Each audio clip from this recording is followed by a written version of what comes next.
Good evening, ladies and gentlemen, and happy Saturday. I hope you're having a wonderful evening. It's bonus stream time, didn't guess. Because there's a new mining ship that's been announced. And I thought it would be fun to go and take a look at it and basically find out as much about this new ship as we can. And then we're going to discuss it, talk about it. Good things, bad things. Should you be excited about it? Should you not? Just want to say right here off the bat, it's not flyable in game yet. It's not even, like, you can't even go and see it in game yet. It is likely at a holodeck at the expo. We're going to start there. Then there's an Inside Star Citizen where they showcase some information. We're going to watch that together and we're going to pause it and talk about it along the way. And there is a landing page where it also shows a bunch of different information about the ship. I thought it would be fun to go through all of those things, all the available information, and especially if I put my microphone in the right position here. It's way out there. Let me see, where's my microphone? Oh, there it is. Okay, there we go. That should be a little better, a little bit less roomy, hopefully. But no, that's my plan. Go through it and talk about the pros, the cons, the everything. Just to see what that shit is all about. So, without further ado, we're in game. Let's just run straight for the expo and let's go and take a look at it at the holodeck. So we can get a feeling for what this ship is all about.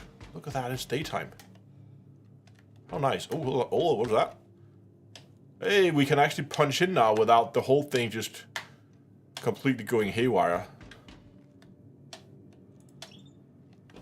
That's nice. Improvements. Like it. You have game sound? Yeah, you have game sound. Good. It's a little bit of low side for me.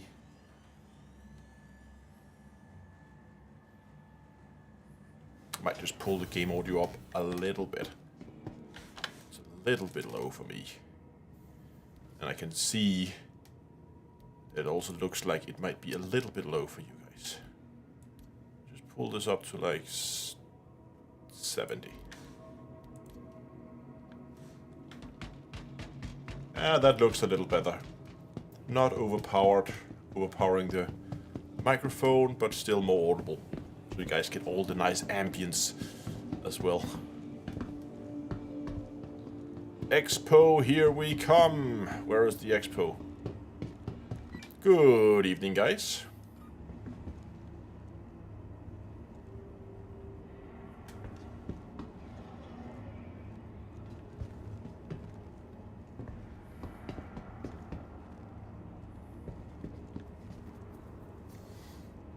I always wonder if my microphone is actually working for you because people never reply. Might have to check that it's actually set to the right microphone.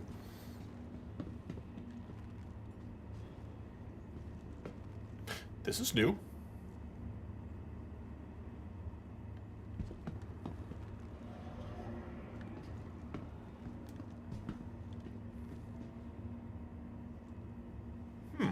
Interesting.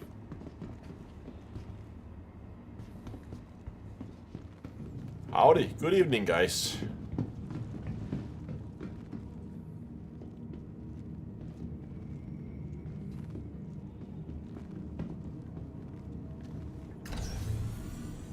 Should be just one stop, so let's take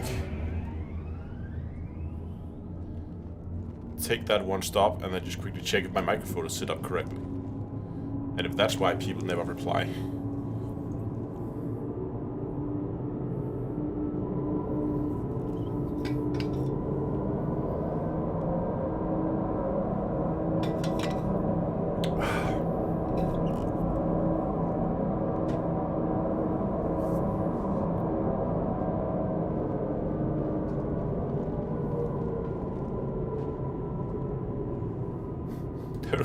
Looking at the watch and sync.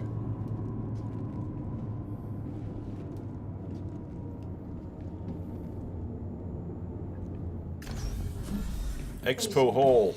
Quickly check if our needs to be that one. It is already. Desktop microphone, Rodecaster Pro 2. That seems about right. Mute microphone, no. Microphone volume, voice over IP audio volume. Everything seems to be fine.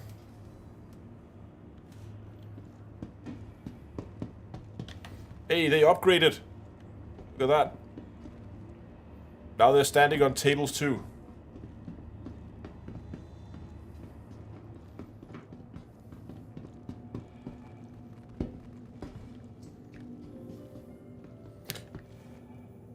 Yeah, okay, I mean... not that one. This one, right? GameGlass. Then why not experience it firsthand with a test flight? Many of the vehicles on display at this year's IAE In here somewhere. But usually I just have a push to talk so I can talk to people locally to me. You can hear it activating when I press it. Usually you would just be able to talk to just people around you. Just in your vicinity. I don't necessarily want to talk to people at the other end of the solar system. Just want to say hi to people.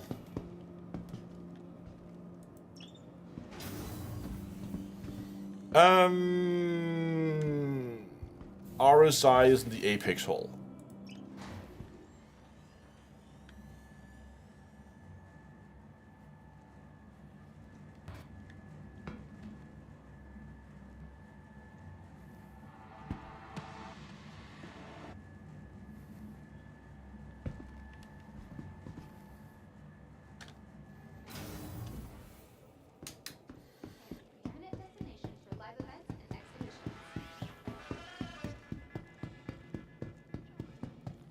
Let's go. See, it should be in the holodeck. Everybody's just standing around the screen here. Scorpius. Mantis. There's a lot of ships in here. Constellations all around, auroras. There's two mantises. There's one there and one there. And look at this down here, all the holodecks. We have 6 holodecks. Polaris, and there it is. That's the one. We have the Galaxy as well down here. The Zeus.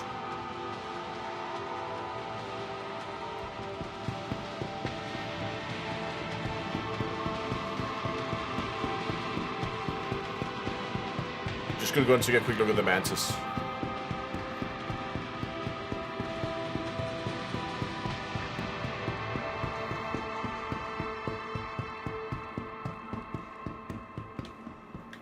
Look at that thing.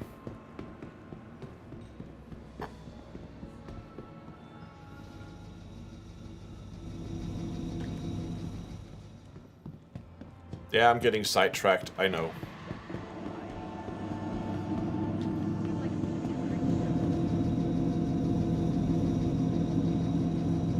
There's a broken elevator.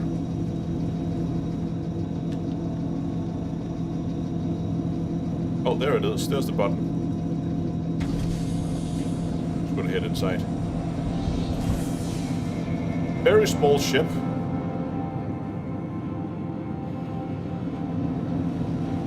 But nice that they actually made a...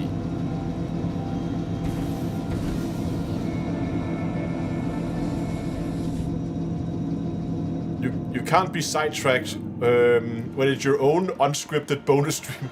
Well, I did kind of name it after the one ship I wanted to go and take a look at. So, and I also presented the stream as we're gonna go and look at this ship, and now I'm gonna go and look at other ships because, well, scatterbrain.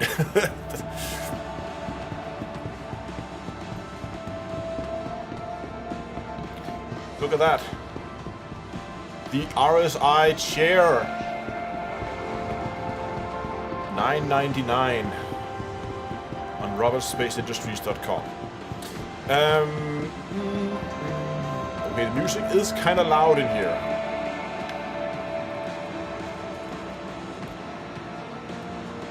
You know what? Let's just keep it there, and then just do it like this instead. I have a mixer panel. I can control it there. Okay, what do we have here? Here we have the RSI Apollo Triage.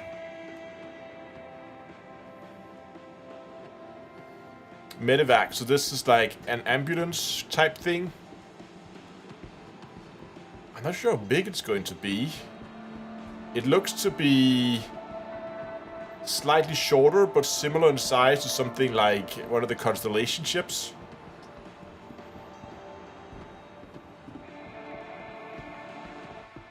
given that extremely wide cockpit and looking at the ramp at the back there. So probably something that would be slightly bigger than the Cutlass Blue, but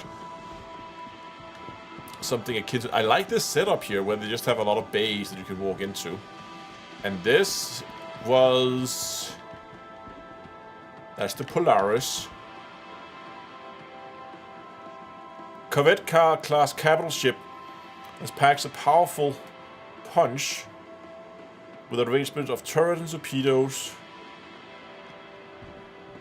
Big boat. Big capital ship. Very nice. Just look at that cockpit there and compare it to the rest of the ship. That's a big ship. Not flyable yet. That's not why we're here. I think this is. Yes.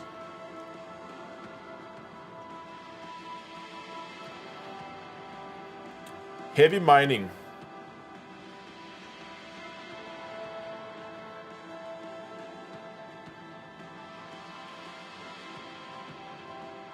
Okay, with all the risk involved in mining, the universe, in mining the universe's vast storage of valuable resources, Robert Space Industries wants to make sure that choosing the right ship isn't one of them. The Astra, how's that pronounced?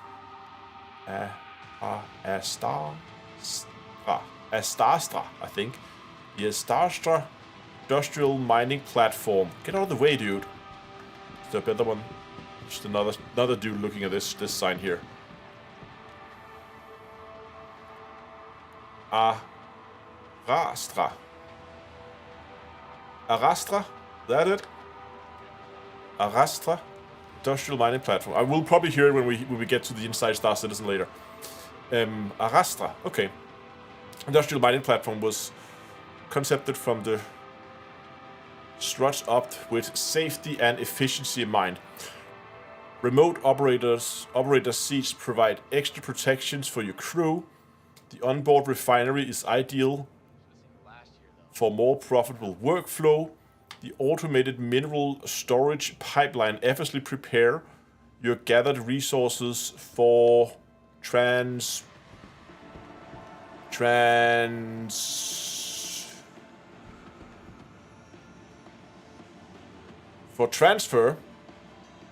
And the auxiliary garage allows you to increase operational flexibility while on site. Okay, so it does have a... That's one thing. It does have a built-in refinery. So it seems with this ship, you're not dependent...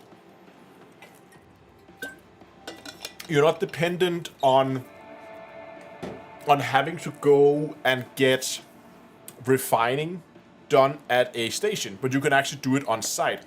This is not the first ship that's been announced with this. There are 2 other ships with built-in refineries.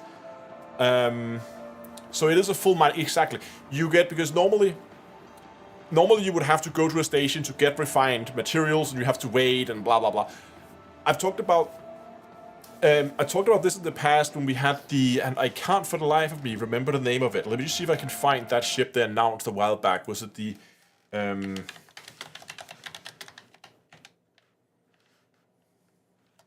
was it something like Expanse?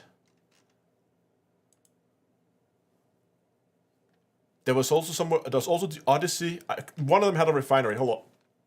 Let me check here. Star Citizen Odyssey. The Odyssey. Okay, hold on. Let's just check this. So here we have the Expanse.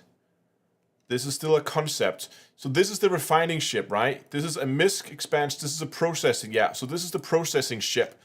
But this is the ship. So the MISC Expanse set the industry standard for entry-level mobile mining mineral refinery, utilizing a total self-contained onboard refinery system. The Expanse can automate full mineral parts, can accommodate full mineral parts from mining vessels, refining raw ore into ready sellable materials, designed specifically for operating in tandem with the MISC's ambiguous prospector, the Expanse is the perfect complement to any mining operation. So this is the dedicated refinery. This means this has the refinery, but it has no mining lasers on its own. You can see the pods there on the side. If we get to the, where's the meteor? I just want to see the picture of it here. You can see it when we zoom in. You can see those pods there on the side. 1, 2, 3, 4 on either side. And up there you can see the refineries, the refinery like chimneys.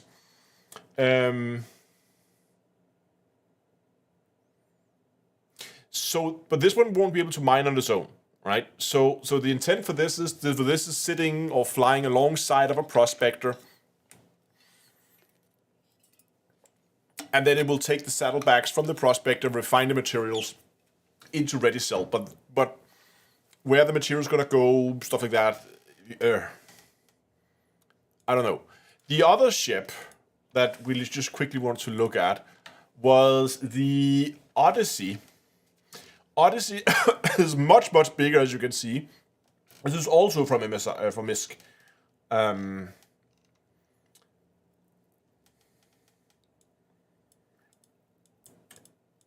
most advanced exploration vessels for civilians designed with onboard refineries with built-in mining tech. So this one does have a built-in refinery, and it has a built-in mining laser, but I'm pretty sure if we look at the, does it have stats for it? Radar, power, hard points, utility items, 1. Mining laser, size 1. So there's a size 1 mining laser there, and there's a tractor beam.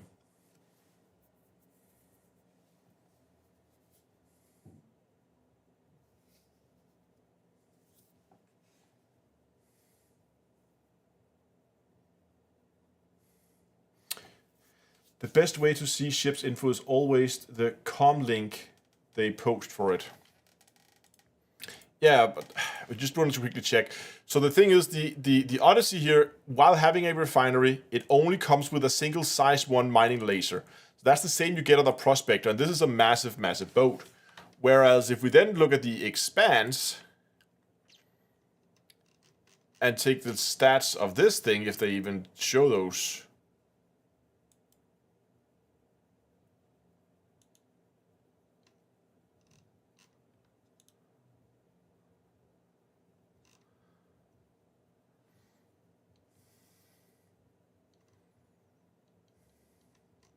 Here, we can see it comes with a tractor beam, but no mining lasers. But the new one, as we'll see, has a ton more mining power, which is very interesting. And this one comes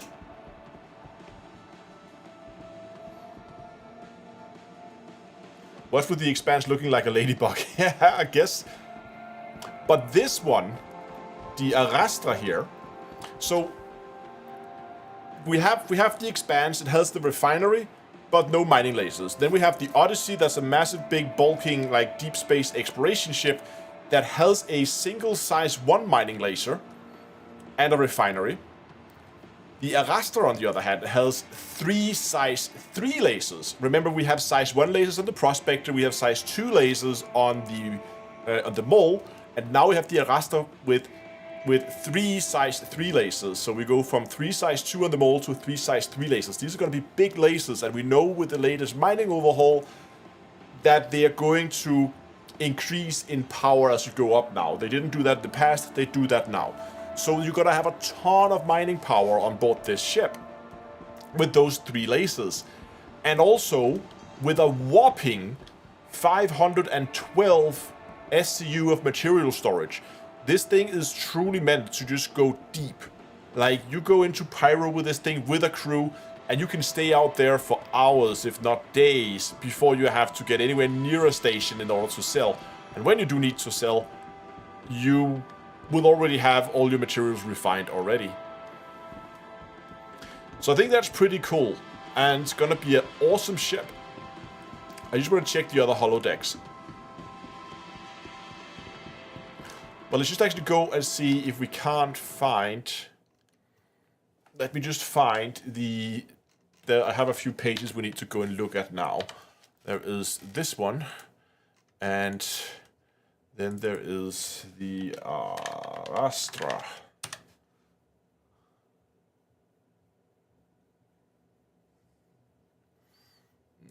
Let's just go in here. I just want to quickly see if I can.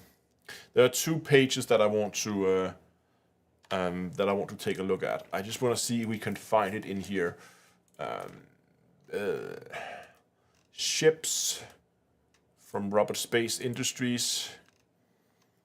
We can probably go price range because it's going to be an expensive boat. Polaris, Arrastra, there it is. Mining and refining.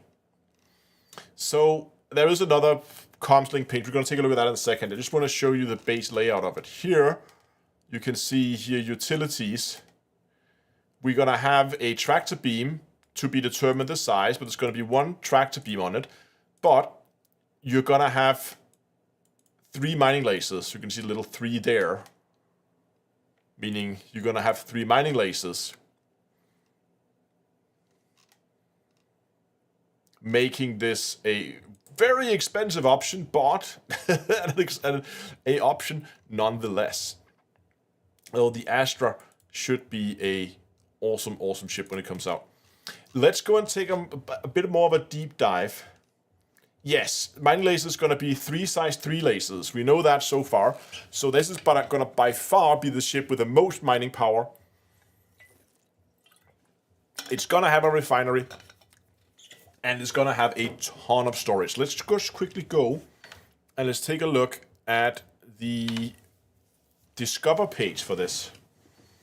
Yeah, it's going to be a huge money maker, absolutely. But the thing is, we don't know when this thing's going to come out. It could be a year or 2 before we see this in game.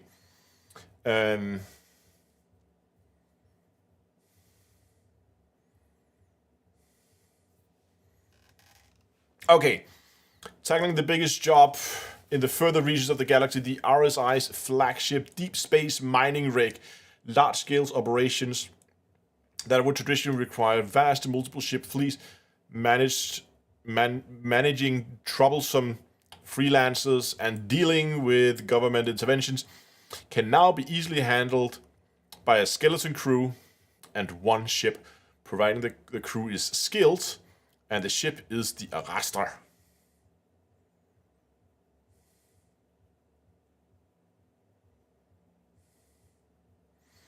Someone calculated it, and an Arrastra filled with gold should net you around 4 million in 1 run.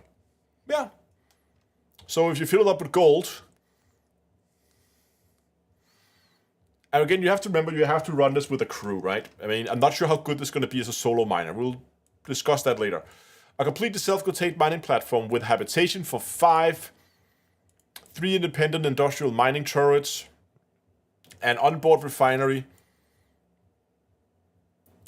strong defense capabilities, and more. The Arrastra lets you take on massive operations, however remote it is. Okay, mobile citadel, home away from home. The Arrastra expansive accommodations and onboard infrastructure allows your crew to work a job as long as they have to, no matter how large or remote.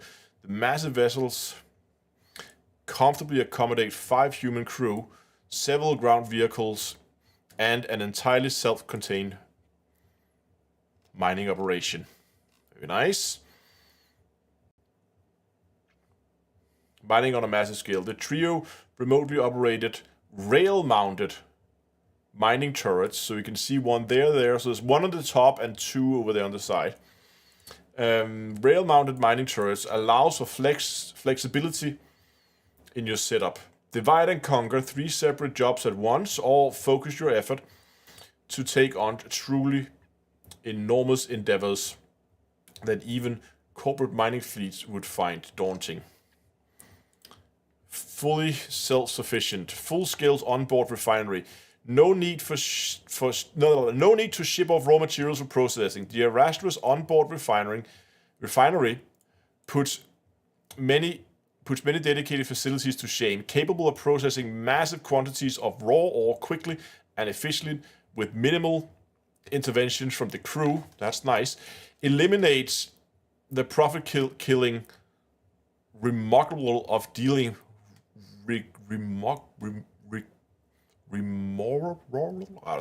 of dealing with greedy third parties and letting the Arrastra do the work. Very nice. Okay, so we have a quick overview here. We saw the mining turrets with one being, I think, there on the top. That was weapons. We saw, at least from the picture, it looked like one was located there, there, and there. So we know there's going to be a turret. If I just zoom in a bit here so you guys can see better. There should be one there, should be one there, and then there should be one up here maybe. 3 independently operated size 3 mining turrets remotely controlled from the safety of your ship. Nice, so they can be remotely controlled. We get some pictures of that later.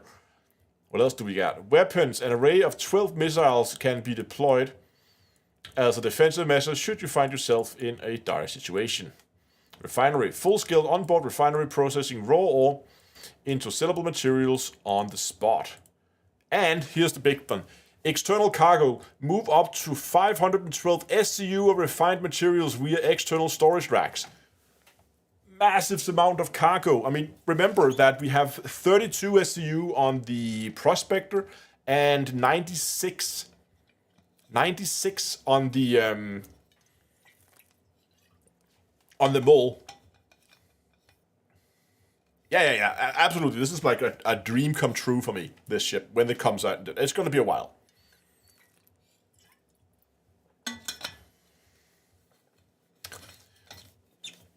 So, what else do we have? We have cargo hold, sizable interior hold, boast an impressive 64 SCU of cargo room. So you have normal cargo as well that you can store. So should you come across something valuable, if you come across a ship with a derelict ship with a bit of cargo, you do have some room to store stuff like that. Also, tractor beam, industrial grade tractor beam makes it easier. So it looks like there's going to be some kind of ramp here at the back. We just check in game. Is there going to be a ramp? Yeah, that looks like a ramp right there to me. So my guess would be that the tractor beam is going to be positioned here. On this platform here would be probably the best bet, as you wouldn't need to use the tractor beam for the side containers, the side racks that we have here. We can see them 1, 2, 3, 4, 5, 6. Maybe that's the refineries there, because it has the little chimneys at the bottom there. That's not sure, but at least I think those boxes here. Oh, they're in two layers in, so that's 1, 2, 3, 4, 5. That's 10. Probably 20 in total. I guess it's going to be mirrored on this side. Yeah, looks like it is. 1, 2, 3. So how long? 1, 2, 3, 4, 5. Oh, it goes in 6. There's 6 of them. Maybe 7? Maybe they continue behind this shield. I don't know. It would make sense if there were 8 times 4 boxes. Can we see this? So 1, 2, 1, 2, 3, 4, 5, 2, 3, 4, 5. Looks like there's a 6th in there. 6 times 4 maybe boxes.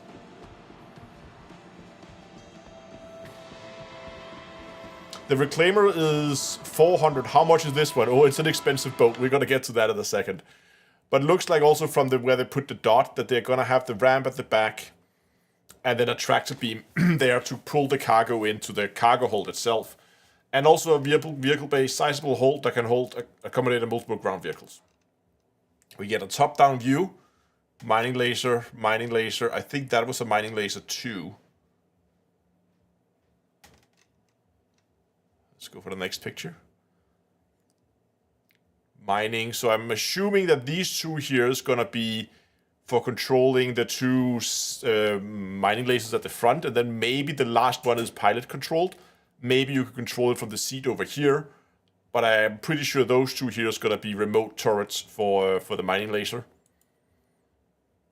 We get a front view of it going at speeds. And another view of it there. We don't really get a good view of the ramp near these pictures. Okay, just a quick overview again. 3 remote lasers, 1 tractor beam, onboard refinery. Holds 2 small vehicles, so we have either, I guess, 1 large, 2 small.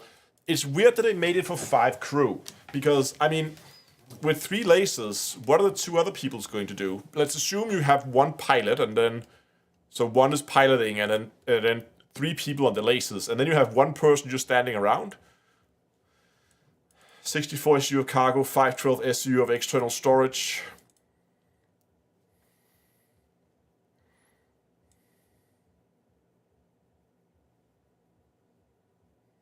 Pilot, co-pilot, and 3 lasers. 1 engineer in the refinery, maybe? Yeah, but they did say that it would require minimal crew interaction. But maybe.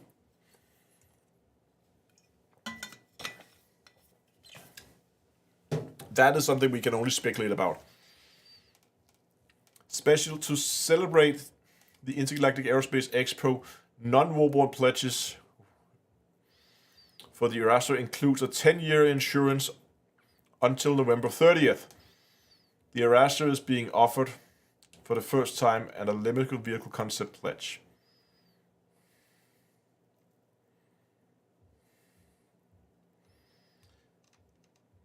So,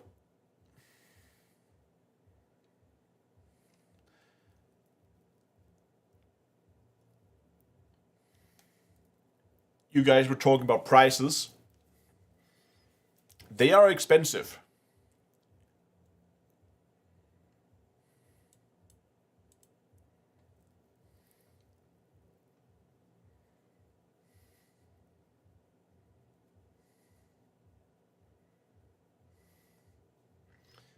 There's a PDF.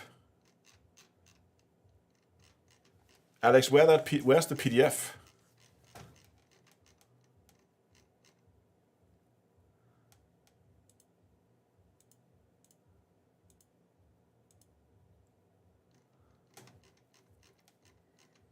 Can you link it to me on Discord? Under the little summary, small highlight text. Under the little summary, small highlight text.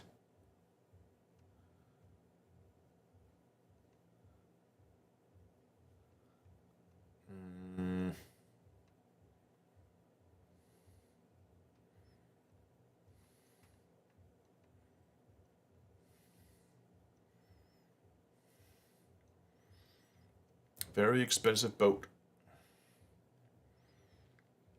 We know it's going to be up under the specs.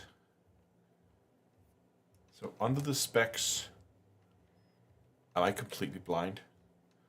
So, oh, tech spec. Hold on. Oh, okay, hold on. Let's just zoom in a bit. Let's take a closer look. 116 meters long. Here we see it in comparison to a rock. Ooh. Shoot, that's a mining laser. That is a big ship. Okay, let's see what they have here. 1 pilot, 1 co-pilot, 2 miners/gunner stations, and 1 engineering station. Okay, that tells me that at least the pilot or the co-pilot is going to be able to access that 3rd turret.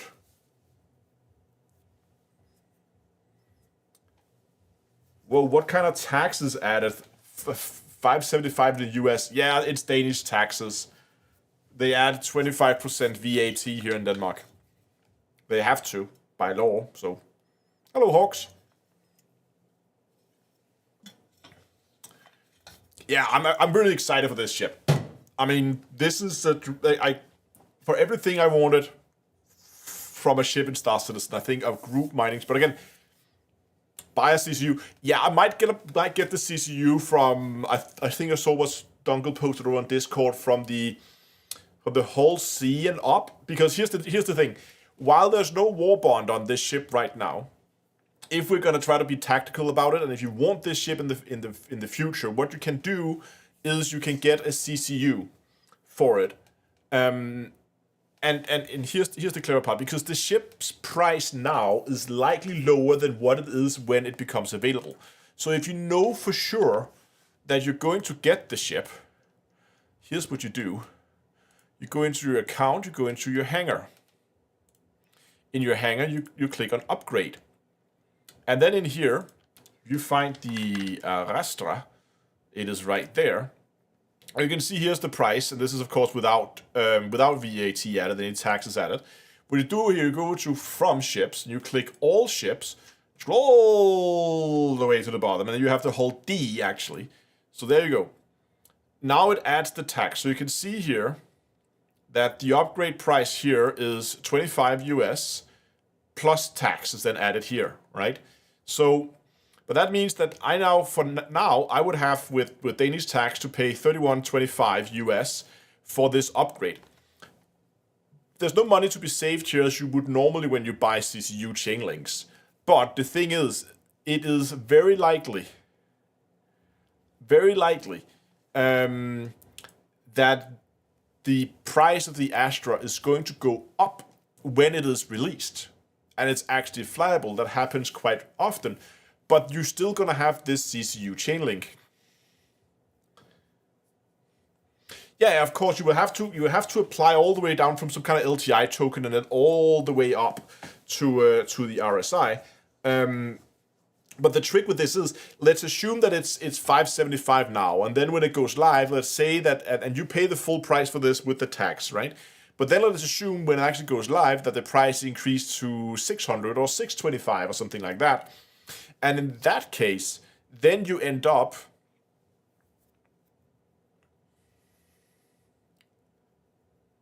better from the M2 hull, D will go up in price. Yeah, okay, that's a fair point. You, of course, don't want your source ship to go up in price either. So we're saying that the M2 is a better option, because that the M2 Hercules is already in game, so the price of this won't change. Yeah, that's a very good point. So you would go, then it's a slightly more expensive, like 68 US for a link for the M2 Hercules up to the Astra. But it still means that if when the Astra comes out and that increases up, then you get that increase for free, basically, and you have that as a saving. Or if you had like for me 600 US to just like, they were burning a hole in your back pocket, you could buy it now. Not sure if I'm gonna do that though. Anyway, let's go back and look at that PDF. Where is it? There we go. Okay, so what else did they put here?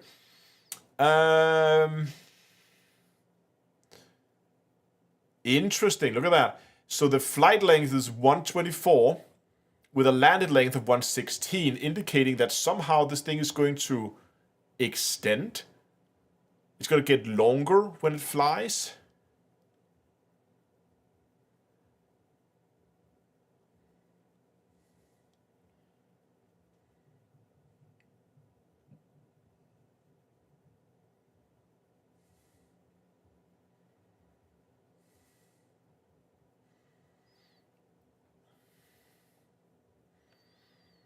So what, are these going to move back?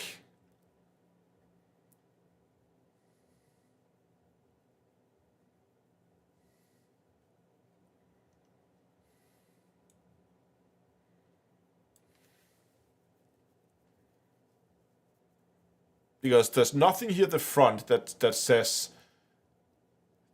The only thing I could see was that these would move back. Hold on, can we go back quickly and take a look at those pictures?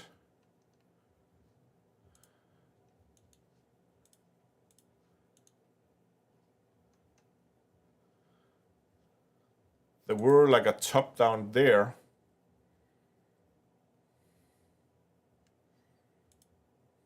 That looks kind of the same to me.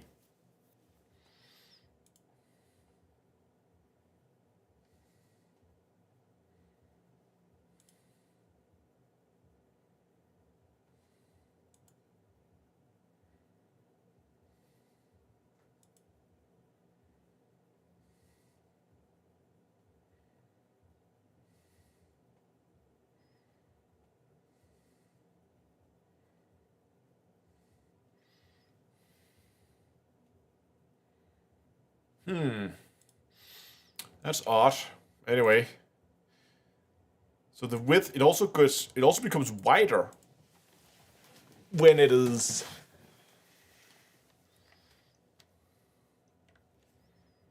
I mean, the landing gear is all situated on the belly of it.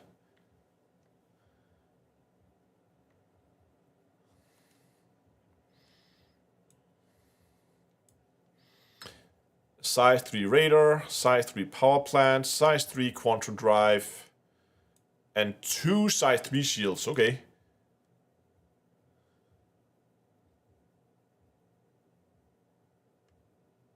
Yeah, it must be the rear thrusters that's going to move slightly as it lands and takes off. 3 size 3 shields, that thing's going to be able to take a beating.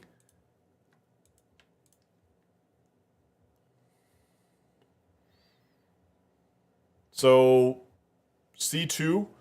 So a size 3 shield can have up to 100. If you go with a very expensive one, you can have up to like 115 hit points of shields. So that gives you the same as on like a Hercules C2, something like that, with 230 hit points of shield. That's a lot of shields. That's nice. 3 size 3 remote turrets with 4 size 3 weapons. So hold on. So each remote turret has 4 size 3 weapons. Is that how you're gonna read this? For a total of 12 guns? That's a lot of pew pew.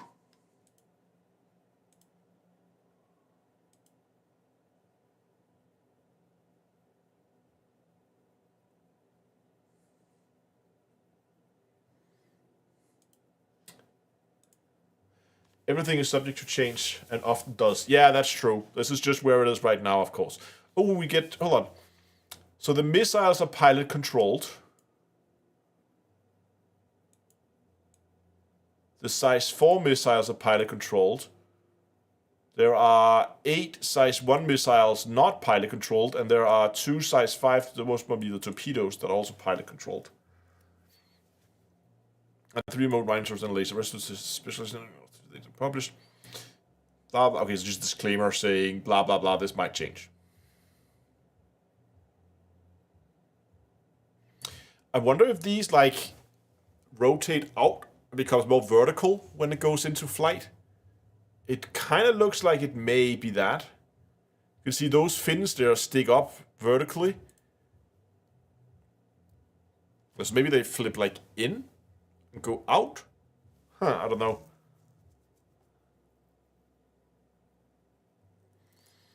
Only two mining and turret seats. By 3 mining lasers and a 3rd turret who control the spare.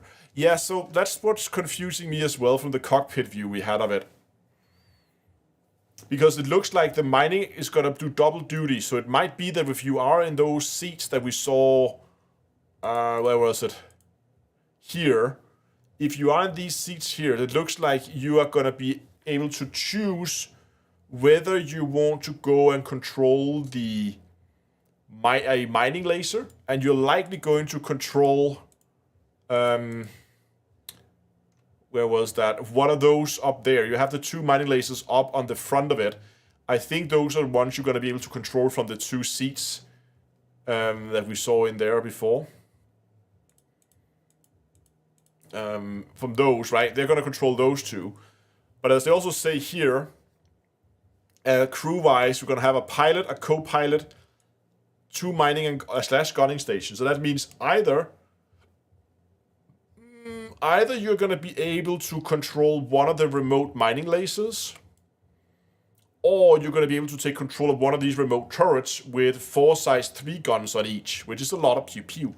Question is, where are those turrets located? Because I spotted a turret there, a rear gunner turret. But where are the others? There's one there, if those are the remote controlled ones. So the other mining laser is there. Yeah, but the weird thing is, it's hard to see. But it just said there was like, it was 4 guns, but it must be those because they look similar to that one up there. So that means either, it seems like that seat you have a choice between either connecting to the remote laser or the remote turret here. And you have a choice between those two. The question is then, if the last set, so that means that the last, whatever that seat is, can either control this laser or this turret. Top laser move from the top to the bottom. Oh, it runs around on rails. Okay, so you can either have it being top or bottom mounted. That's pretty neat. But the question is, what seat controls the last set, right? We have 2 of them mapped out, right? 2 of them is there, one there, one there. Which seat control the last one? Pilot seat or co-pilot seat? Ideally, it would be the pilot seat. Like, if I could sit in the pilot seat and then say, hey, I'm going to just take over a laser and help with the mining. And, oh, now I need to move the ship. I'm going to just jump out of the turret and just back in controlling the ship, move it around back in the turret without having to get out of the seat, move over and sit down and run between these 2 seats, because that's slightly annoying. If you need to do that, there's a big benefit in having at least the 4 crew members, 1 for each seat. 1 engineer. Question is, how much work? Yeah, it likely is going to be the co-pilot. But again, it's not as bad as in the mold where you have to run back through a door and down a ladder, and that's a lot more annoying. Here, at least, it's just the seat right next to you, so it's still relatively fast. The big question is, and this is a question we had when we talked about the Expanse as well, is how much work is there going to be in managing that refinery?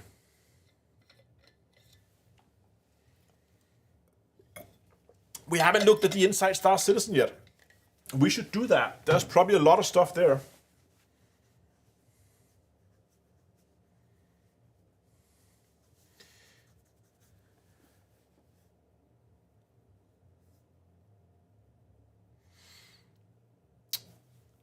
Okay, hold on. Let me just see if I can go and find that, because that would actually be, there should be an Inside Star Citizen, I think, about this ship.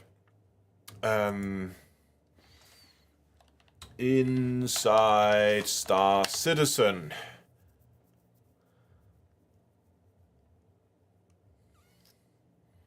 Here it is. Okay, hold on. Let me just get this up. No subtitles. Lovely, lovely 4K video. Full screen. Okay, let's watch this together. We're gonna pause it along the way as I might be scrubbing back and forth between the video. I'm gonna show you guys a little trick here, actually. If you don't know this, when you're watching a video on YouTube, if you want to fast forward over a section, you can just press and hold the mouse button. So if I start a video, press and hold. The Argo SRV is the tow truck of the universe. Then you can fast forward, so it goes double speed. I find that very useful when there are ad integrations in videos. The Argo SRV is the tow truck of the universe. It is that single No, we don't want to watch the SRV. Or when you've got ships stranded out in space that they need some help, your GameGlass. Yes. Feel kind of the things that we really want to kind of keep is we still want to is kind of the tunge. So combination. My favorite thing about it has the but nice enough. Your lens is kind of the space. Yes. Moving on here for going. SRV. Rolls the tractor beam. You've run a friend. Repaired from come along, tow your ship to a safe thing. Yes, space tow truck. Thrusters could have malfunctioned, going to result in ships that are claim on their insurance for these things long term. Down on the top state with it. the idea of making a tow truck, I think, is a great idea. When you're a little boy and you grow up, create that, but for our own audience, it's 3 points. It's the next. the driver. Definitely more nearby. The Intergalactic Aerospace Expo is our annual celebration of all things ship and vehicle in the Star Citizen universe. Whether that's alien starters like the Gattac Sulin, stylish cargo craft like the Crusader Spirit C1, personal people tanks like the Tumble Storm, or the recently made flyable space tow truck, the Argo SRV. And yes, I know, and I can already see the YouTube comments now. We already got that ship yesterday. Well, I like spaceships, and I like the people that make spaceships, and I like showcasing their development. But I hear you. So let's move things forward and discuss the new concept vehicle that's making its debut this Saturday, the RSI Arrastra.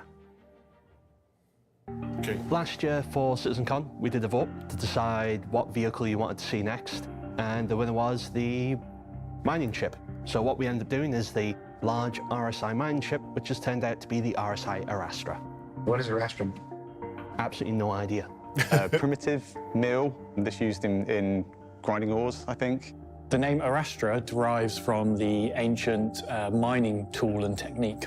So in Star Citizen, we have a number of mining ships already. We've got the Prospector, which is kind of like your starter outer. The Mole is that kind of first multi-crew ship. It allows you to go out with a few friends and kind of try and work a profit together. And then the top of the scale, we've got the Orion. That's the kind of end game of mining. And we saw this gap between the two. So the RSI Arrastra is the ship that fills that gap.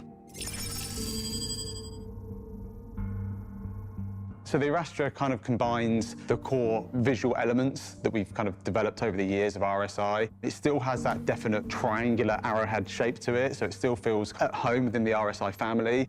One of the things we struggled with a little bit at the beginning when concepting it was we didn't want it to feel too sleek. It really needs to feel like it had a functional purpose, and that really led us down exposing a lot more of the industrial elements. We've built on the idea of RSI layering in their ships to kind of really expose the core framework of the ship down the central kind of columns.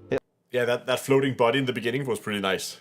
It also has a much more comfortable habitation for the crew to live on. It's got plenty of utility on board for day-to-day life, as well as a place to actually land additional Oh, okay, hold on.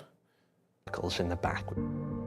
So those are the vehicles. There are the Rock MS. Is that what they call the big Rock, not the small one, the two-seater one, the two-crew one, and it looks like it's very comfortably fits two of those in there. DS Rock, not MS. DS. My bad. Yes. Okay. And I mean, there's ample room on the other side. It's not gonna be like when you do it in the if you carry a Rock in like a Cutlass Black, where it's just gonna be a very tight squeeze getting that thing in. Question is, I mean, the way they described it, it looks like it's going to have separate cargo bay and vehicle hangar. Question is if those two are the same. Like, is the cargo grid also here, so you can either carry cargo or carry SRVs or carry vehicles, or is there a separate other bay? Also, notice second floor up here. It has everything you need to spend a large amount of time away from dock, away from station. It's got an onboard refinery. It's got a large amount of ore stored. So this is the same room we just saw, isn't it? There's from the other side. Storage, as well as onboard cargo. There's the ramp there. It's a kind of big, serious mining ship, and it allows for a crew of up to 5 to kind of go out and really kind of step into that professional level mining outfit without requiring, you know, a big capital ship. We have multiple stations for different people to actually mine at the same time as each other. They're all sat together in a very RSI-like bridge section. The remote turrets that are on the Arrastra all have some level of transformation in terms of their location. The two at the front can slide backwards and forwards along, so you don't require the pilot to have to go left a bit, go right a bit. But then we also have a large one in the center, which can descend through the middle of the ships. Can actually transform down through the ship and out the bottom to cover the underside. So really you can mine in 360 degrees with this ship. Oh, And that's nice. as it cuts That's very through the nice. ship, you can actually see the turret as it travels from one side to the other. And then additional crew members can help either position the ship if they want to change location, or deal with the mined goods at the rear of the ship in the cargo bay. But the ship can also hold ground mining vehicles if you are planet side. Hold on. They position the ship if they want to change location, or deal with the mined goods at the rear of the ship in the cargo bay.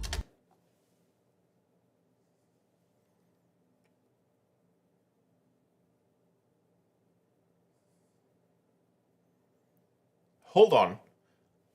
Let's just hear that sentence one more time. If they want to change location, or deal with the mined goods at the rear of the ship in the cargo bay.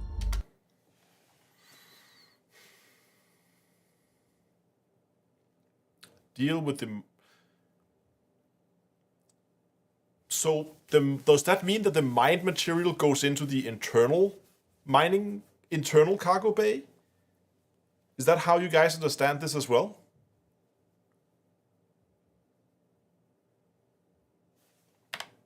They want to change location or deal with the mined goods at the rear of the ship in the cargo bay. Or does it just mean that you control it from the rear of the ship in the cargo bay? That's where you control the refinery from?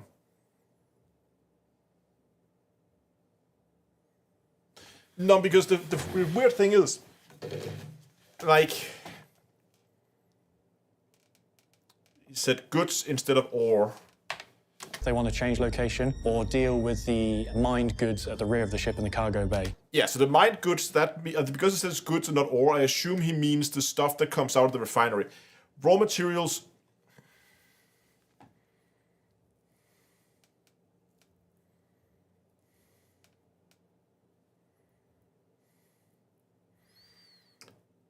Raw materials into internal storage, then internal storage...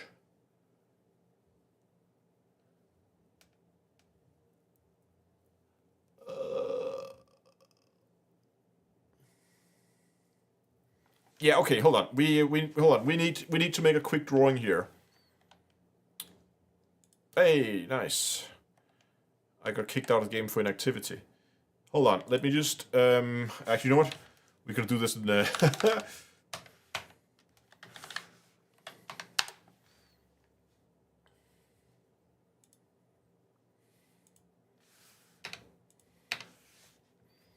Here we go. Okay, we're gonna make a little PowerPoint slide here.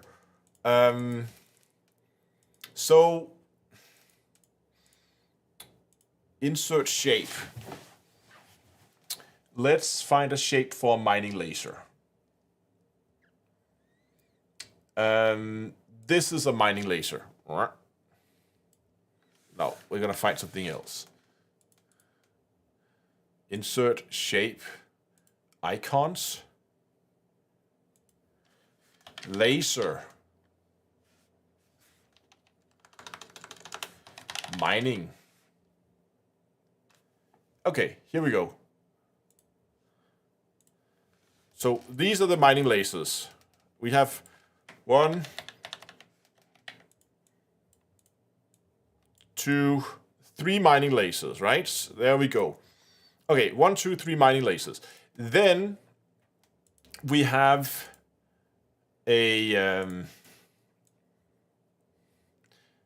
some, let's just give this a name.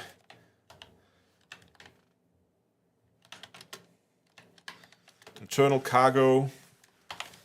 We have 64 SCU of cargo here in an internal bay. And we have the larger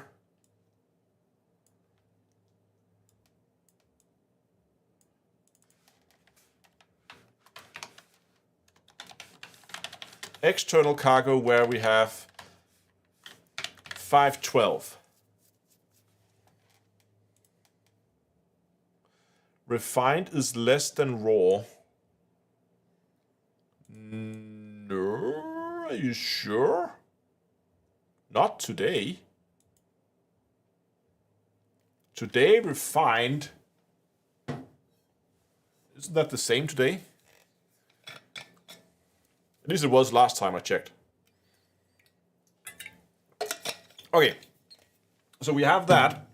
I just put internal cargo, like, I don't know, here. And then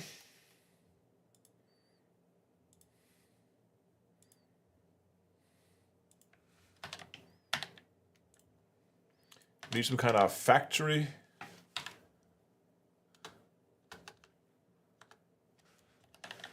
Industry.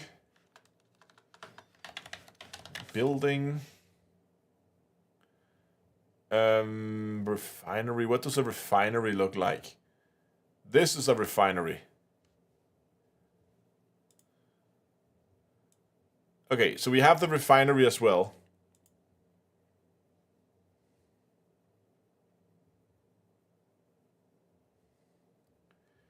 Today, yes, but the refining process is not perfect even today in stations. Okay.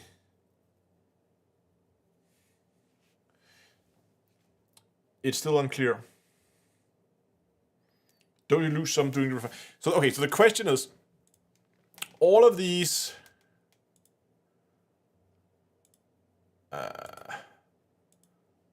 can I like make a line? Jesus Christ. I want a connector.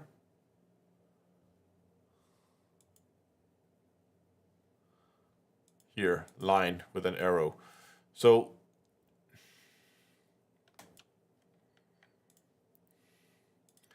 obviously, oh,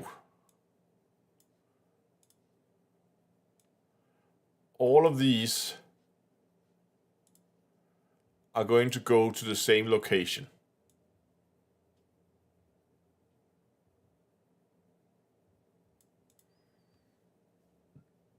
But where would you guys think? Where would the refined materials go? Or the straight out of the lasers?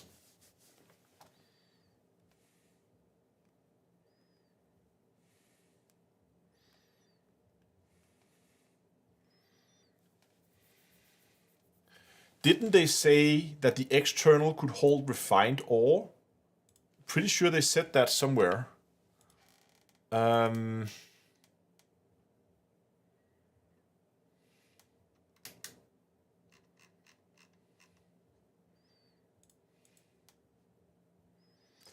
Move up to 512 SCU of refined materials via external storage racks.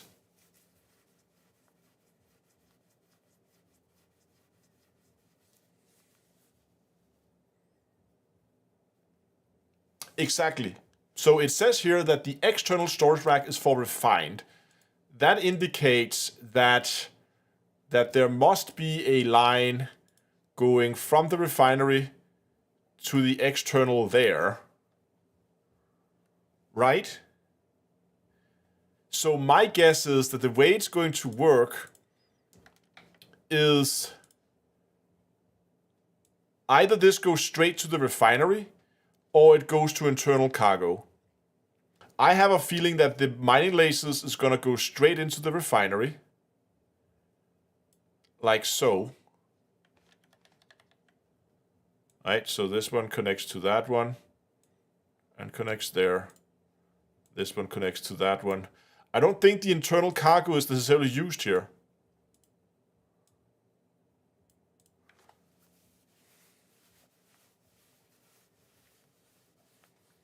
I think they're just going to be basically using the internal, like the cargo bay. That's just where you control the refinery from.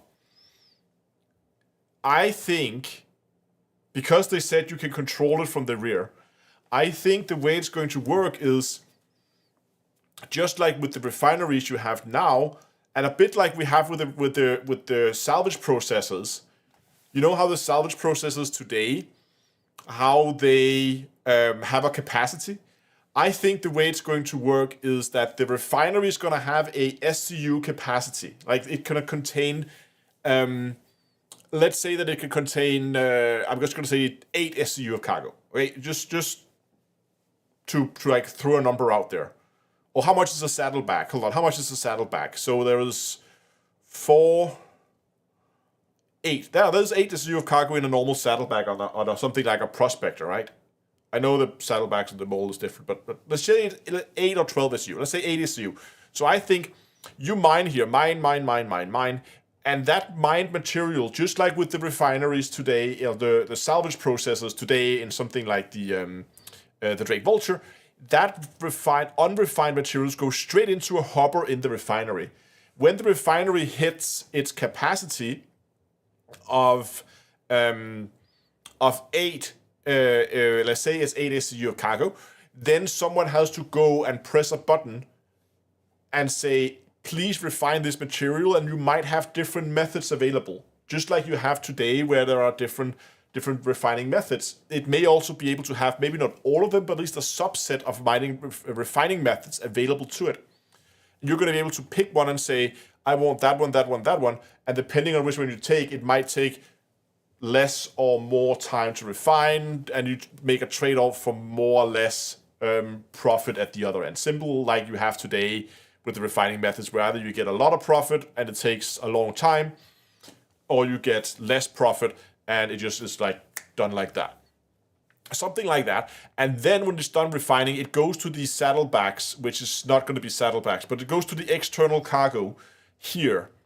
That would be my guess, at least how it's going to work. And that's why they recommend an engineer whose only job's going to be is like press the button, right? Now, we don't know how long the run is going to be, but the way I feel that it could work would be something along the lines of, if you were running this in a 3-man crew, which I think is going to be optimal for it, in terms of profit per hour, per crew member, would be that you would have the pilot who then also controls the third mining laser, and he will also control the refinery at the back. So there's basically two people who are just dedicated miners. All they do is mine. And then there's a pilot that also functioned as the third miner and also functioned as the refining engineer. So in the beginning, the refinery should be empty. All three focus on cracking up all the rocks. Once all the rocks have been cracked, then you go into extraction. And when you go into the extraction mode, then the third mining laser is not really needed anymore. And he can then move down to the hold and manage the refinery. And as soon as they're done extracting all the materials, he will then run back up to the cockpit and they will move over and find the next rock. I think that's how it's going to work. So I think the internal storage up here is just going to be completely separate. It's going to have, I don't think that's going to have anything to do with the mining process. That's my guess, at least. Okay, let's continue that video. Especially if I could figure out where I put it. Here, full screen. Okay, let's continue watching.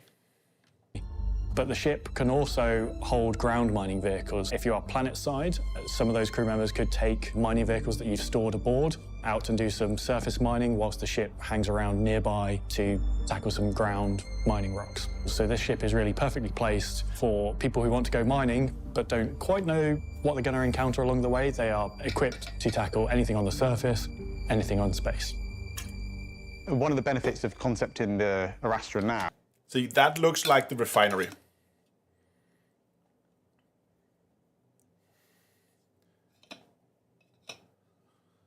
And that was the window there. That's the window that looks down into the cargo rack, cargo room at the rear, I think. So it's going to be located above that.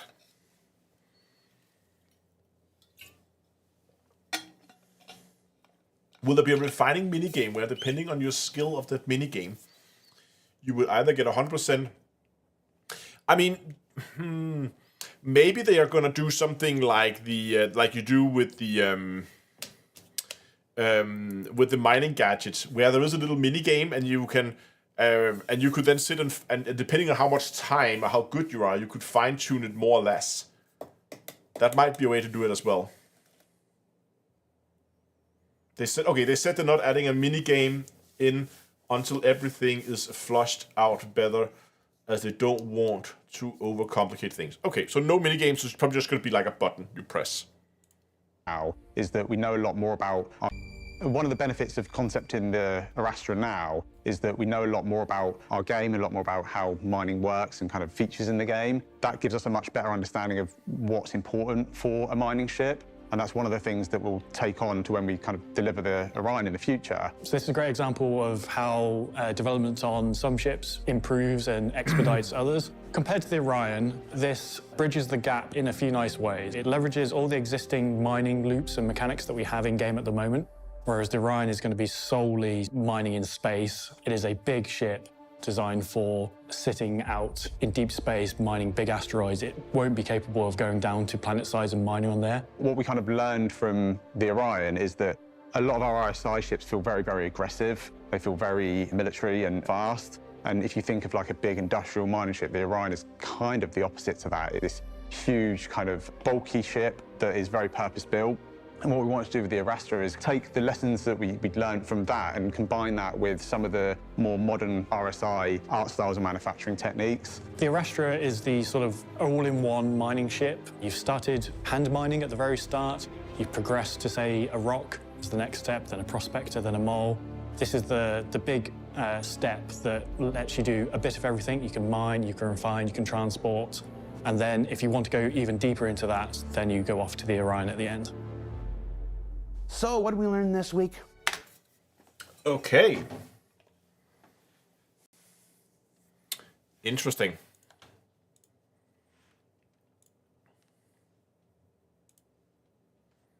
Just gonna close down all my PowerPoint presentations and stuff.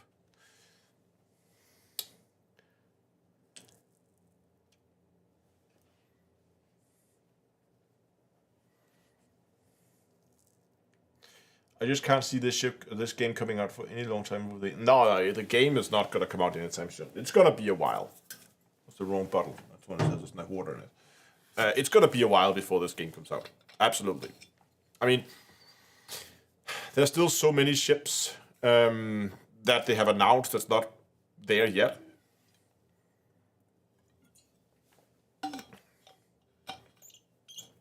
Squadron 42 is another matter. I think you're right. I wouldn't be surprised if we next year are gonna see an announcement date for Squadron 42. Not sure if Squadron 42 comes out next year, but at least I think we're gonna get a date announced.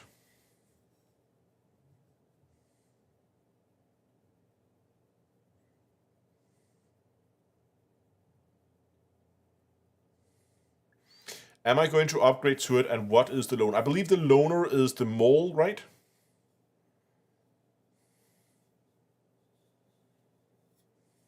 I think it's going to be the mole that's the loaner. Am I going to upgrade to it? Maybe. I'll going to have a look through my hangar and consider whether I want to upgrade to it or not. I mean, this is mole and prospector for loaner. Okay.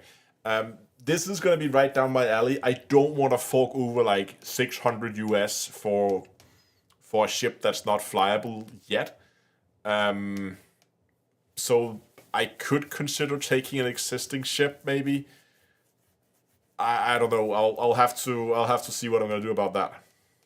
Maybe I'm just going to get the the CCU link. That's also an option.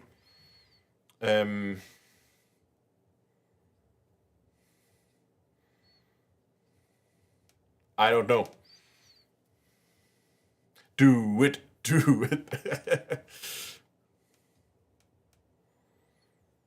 The loaner is the prospector, mole, and arrow. Arrow is kind of random, if you ask me.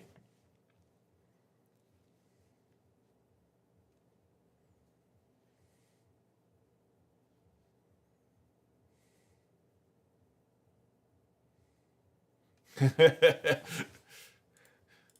jump back in game here.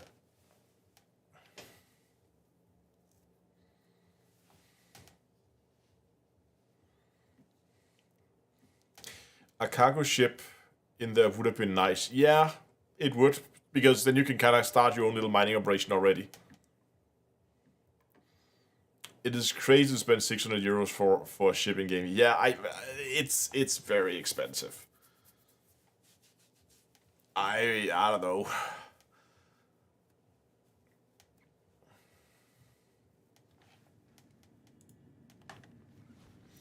The perfect loaner, in my opinion, is a C2 plus prospector. I think the mole should be in there, because if you buy into this whole I want a big multi-crewed mining ship, the mole is the closest thing we have right now.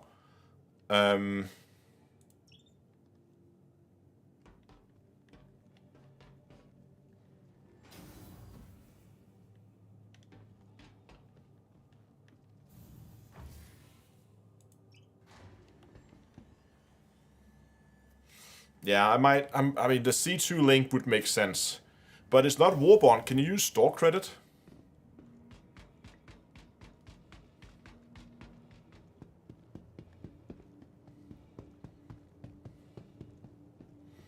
would be nice if you could pick your loaner ship like combinations. Yeah, I think so, because if you have other loaners, I mean, hello?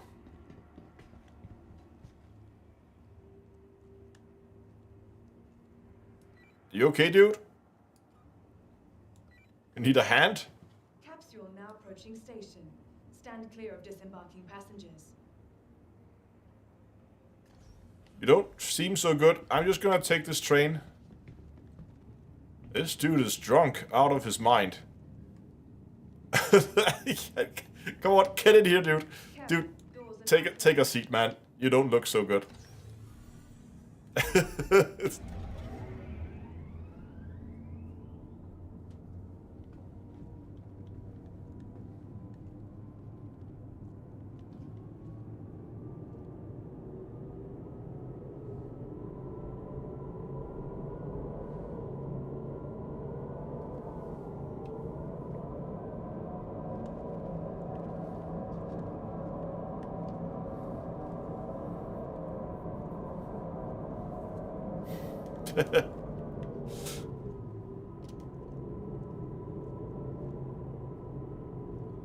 Nearing next stop. And the ice is all over the place.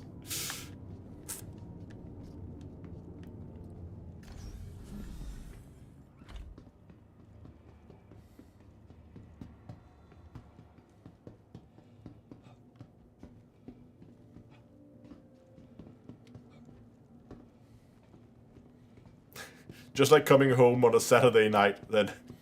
Now that's immersion, exactly. If you ever taken the subway or metro or anything on a Saturday night, there will be drunk people everywhere.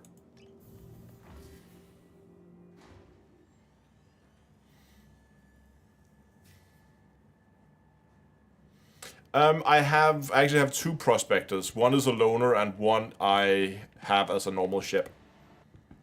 So I already have two prospectors. That's also why, like, I don't need a third prospector. I wouldn't mind a mole, as I really have been considering trying. I've actually been working on CCU chaining up towards a mole, but now I kind of feel like I would rather have the Arrastra. Arrastra. I need to. Blah, blah, blah.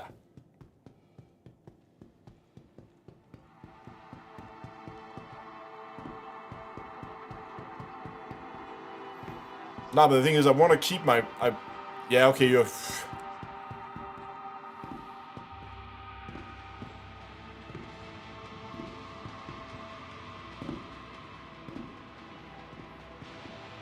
Just want to go and see the other hollows that we didn't see yet. Look at that.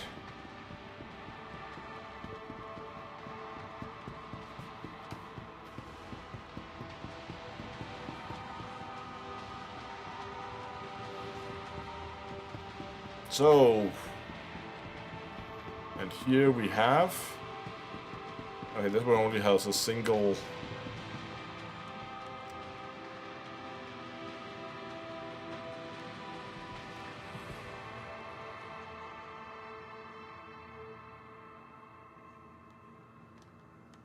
big gunship. Oh yeah, okay, fair enough, big gunship.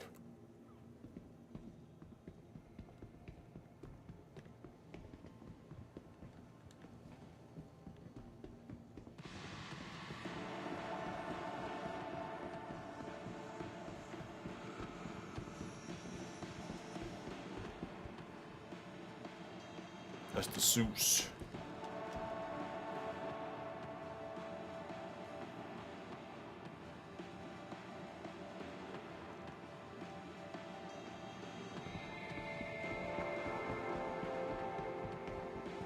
Very nice. But yeah, you're right. I probably need to go and check through my my hangar, but I don't want to do that now. I'm gonna play around with what I have and see what can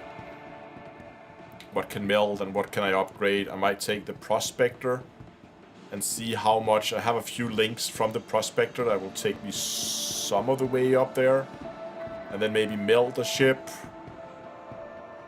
and then like upgrade the rest of the way towards that. I'm not sure. What game is this? This is Star Citizen. Welcome. Actually, now that we are here, I just want to see if we can find the constellation Phoenix. It's over here. I have not. It's been a while since I've taken a look at the Phoenix.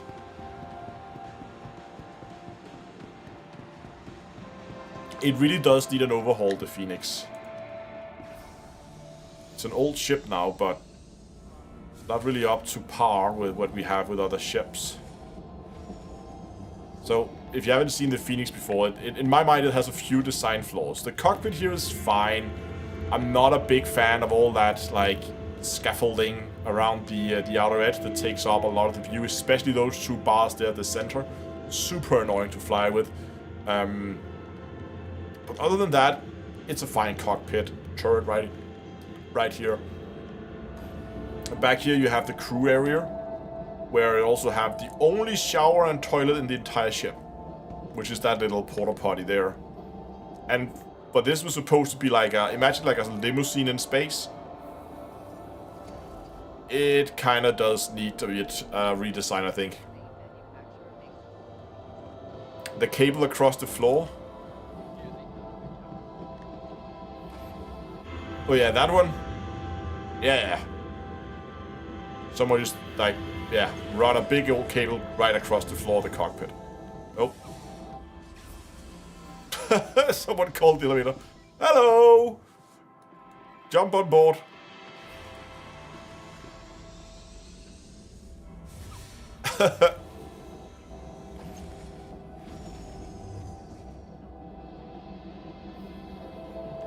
Anyway, sleeping quarters for crew, but again, as I said, imagine this being like a limousine in space. So you have you have a bunch of these like small cabins where you could, apparently clip into the internal structures of the ship.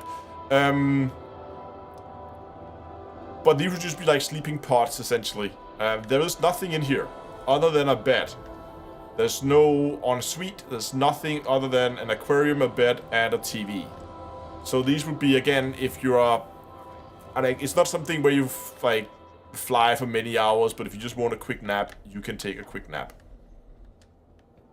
Then you get into the main part of the ship. There are some very comfortable looking seats here and here.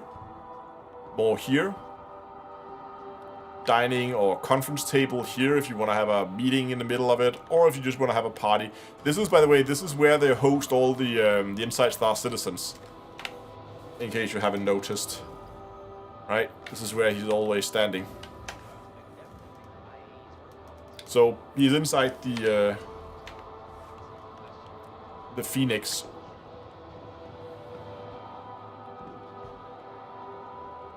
There must be a reason you have personal aquariums. Yeah. In here, let's see if we can get this thing to work. I'm not sure if it does work.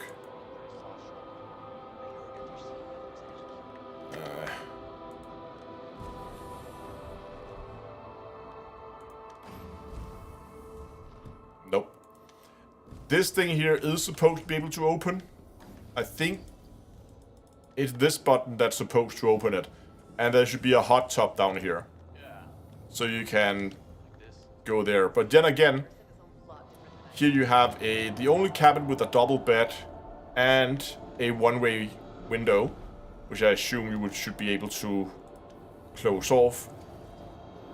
But again, no ensuite. That means through this entire flight, when you have your business meeting or dinner party or whatever, if you're hosting a big party in here on this ship, the only toilet is going to be back here into the crew area and into the porta potty. This ship needs more toilets. If we move further back, you get to a small airlock. And here, I'm not sure if we can open this from here. Here there is the cockpit of a little little fighter that's situated here underneath. You can basically enter that from here, and then you can go out in the fighter. So this is more like a little, imagine like a jet ski but in space, right? It doesn't have a quantum drive or anything like that, but it's fast and it's maneuverable. The only other access area is down here, where there's a secret hole in the floor. And all that does is just takes you down to the cargo hold. Now the cargo hold is open right now. I think this one goes up.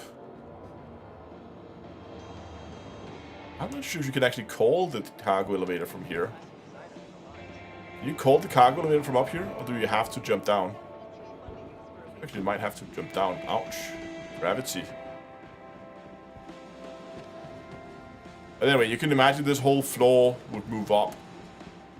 And there's this little cargo hold. It holds, you know, a vehicle or some cargo or whatever.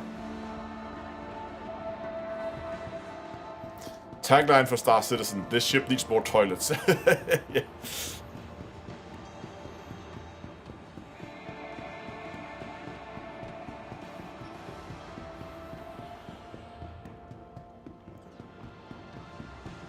So I really like the Phoenix, but it does need like a redesign, I think. The idea of having this, like, that's not necessarily like it's not really like a yacht like the same as you have with the 890. That's something where you would potentially spend months on it if you wanted to. This is the wrong hole.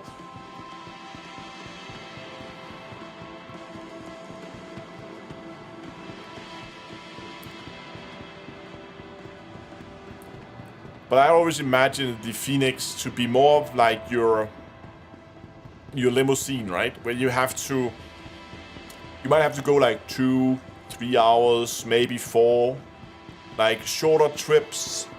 But that's something where you would spend, like where you would actually like stay for a long time. But you might do like maybe an overnight thing, something like that. But overall, it's going to be shorter trips.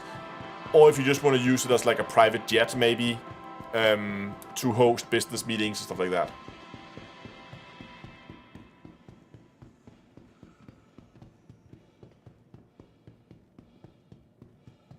Coach RV for band and orchestra trips. Yeah, maybe like a private jet makes more sense, right? Have another Mantis in here, and we have all the little Auroras.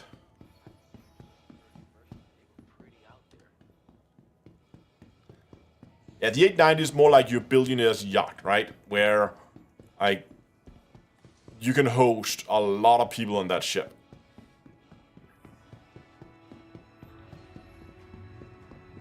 Hard to believe that the same manufacturer makes All the little Auroras. Fun little ships. Didn't even know. How many different are there? Well, I thought there was only 4. LN.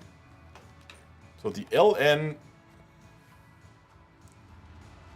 is a light fighter. The MR, which is the one you get in the starter pack, is also a light fighter.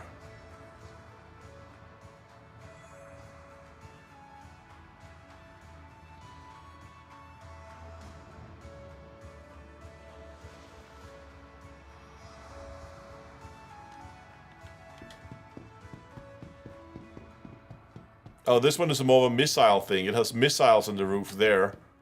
And this one doesn't. Looks like any of them have any serious cargo. The LX is a Pathfinder. I'm glad you came. It's always better exploring the show with someone else. And what are the 2 last ones?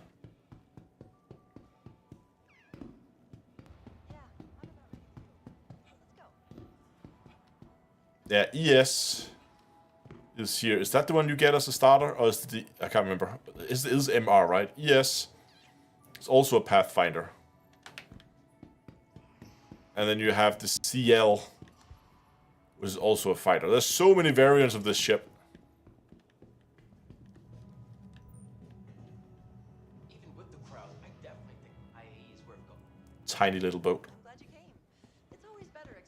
But all of them have the same internal layout, right? With the bed in there. And the cockpit. Anyway. Let's turn the lights off.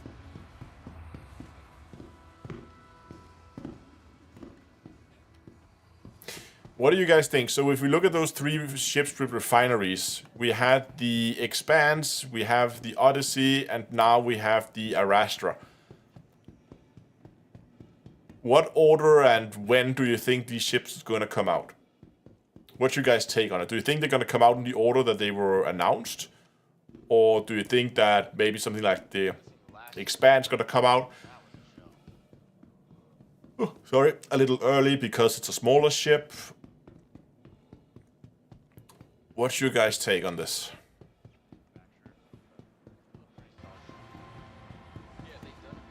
Just quickly go, who's on the other hall today? Just gonna go and take a look at that one as well. Can't remember who's in that hall. Go and take a look at the plan over here.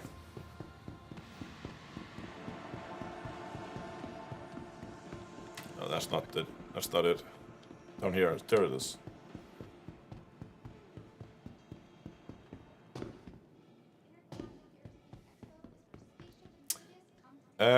Oh, right, yeah. MSI is, oh. MISC is on display.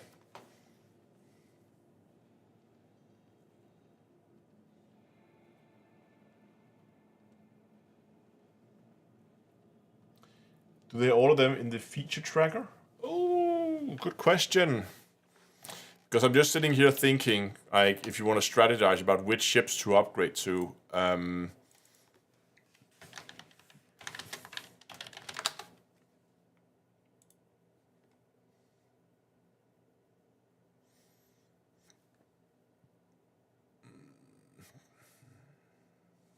let's see.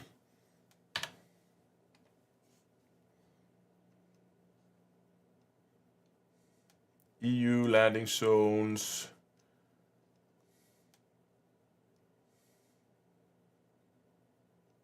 Graphics teams.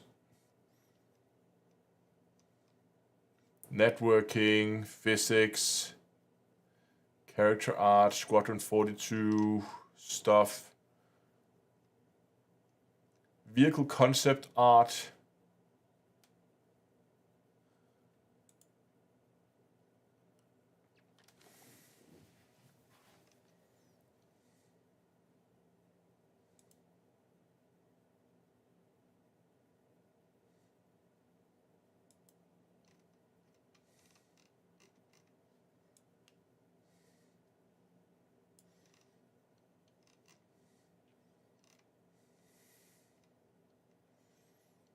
There's the Odyssey.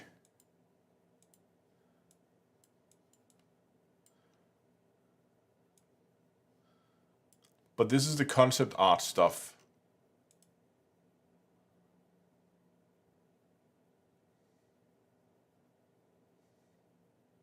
Vehicle feature team.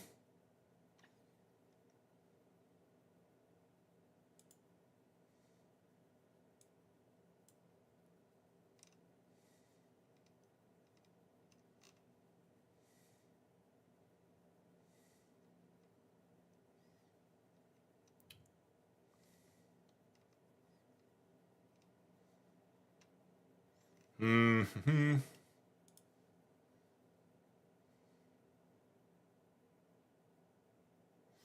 Probably Astra first due to the RSI focus, but it'll be over a year at least.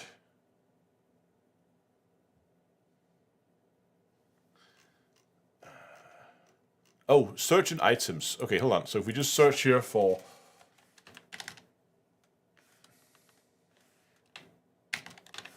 Odyssey.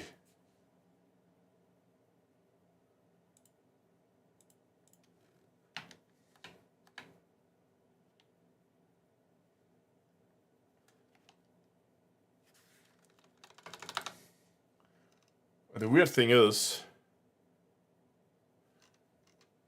oh, deliverables.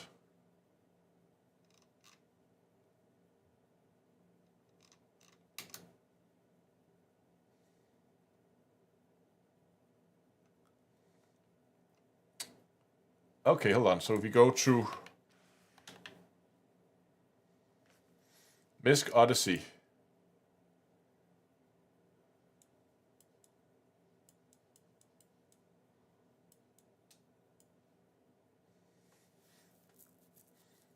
duration. Narrative.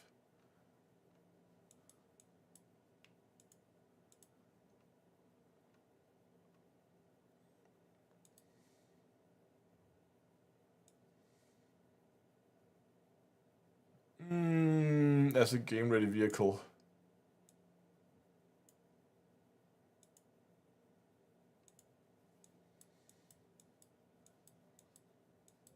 There's not really any deliverables on this.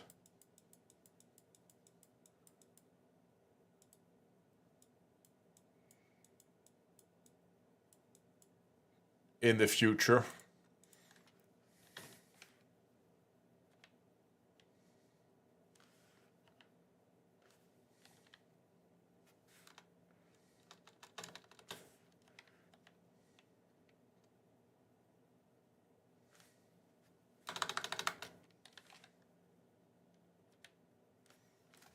Can't find the expanse anywhere.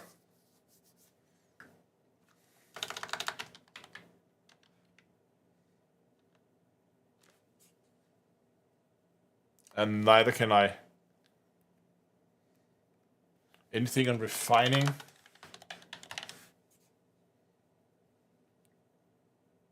Fine-tuning and refining all aspects.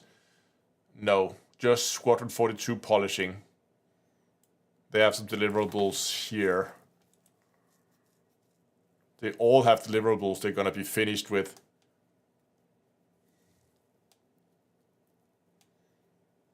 Here mid-December, basically. So sound like none of them soon. Yeah, I mean, the only one that's actually on the board was the Odyssey. If I could spell. Was the Odyssey. There's the narrative team and vehicle concept art team, but it's not actually. If we take something like the SRV, here we can see that has been assigned to the vehicle content EU team, right? And we can see that they had deliverables for this ship here in February.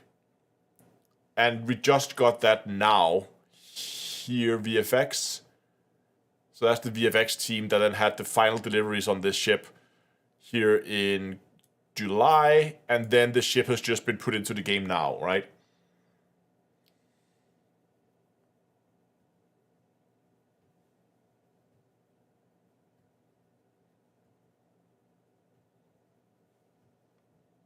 Current filters. Star Citizen, ships and vehicles.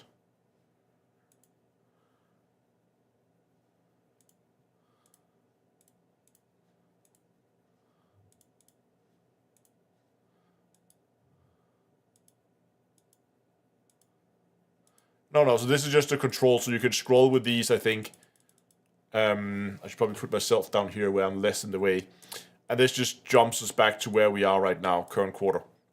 Well, if we look at the SRV, we can see that there were deliverables. They started basically working on the vehicle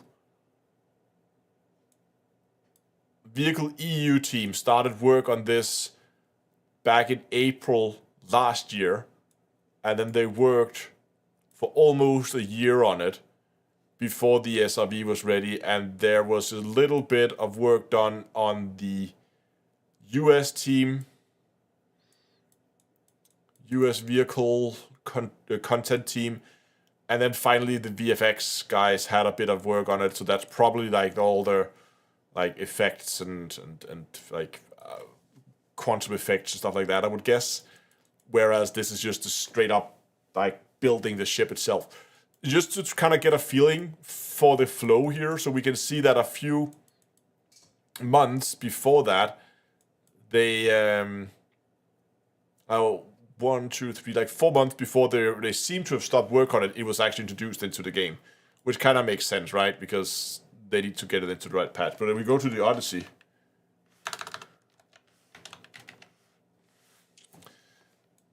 There is nothing here. Oh, hold on.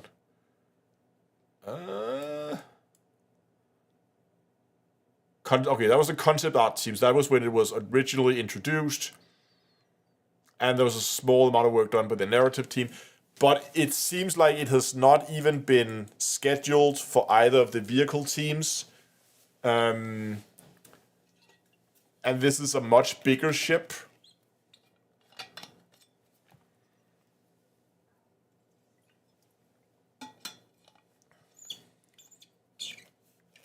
And then we have seen that they have already done, I think, a lot of the white box phase has already been done. We can see a lot of the white box phase has been done already for the Arrastra, as we saw that in the video, that they had it in a white box phase, so they could show us that.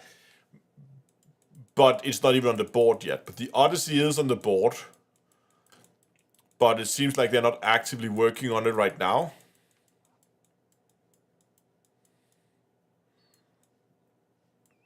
And we can't, of course, see when it's planned. So I would guess the Odyssey is probably still in its white box phase, and yeah. So I wouldn't expect to see either of these 3 ships anytime soon. It's just for the concept art. Yeah, likely. It's just for the concept art. So it could be pretty much. I mean, when was this ship announced? It was probably announced here like start of 2022, right?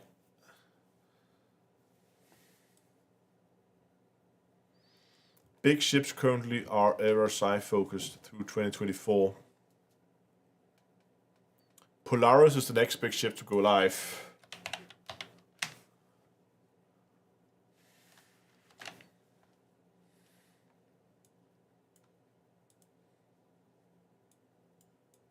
And that makes sense.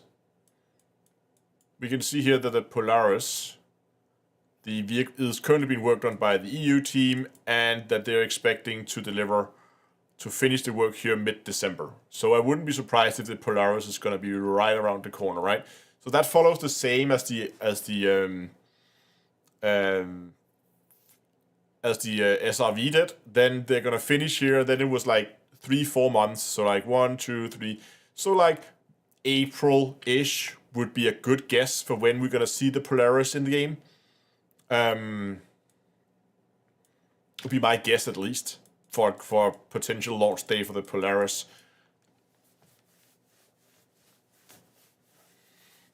But who knows? It could also be that they just haven't. I mean, I don't know. I assume it sounds to me like CIG is running a pretty standard. At least they're running sprints, but whether they're running a full-on safe setup, I'm not sure.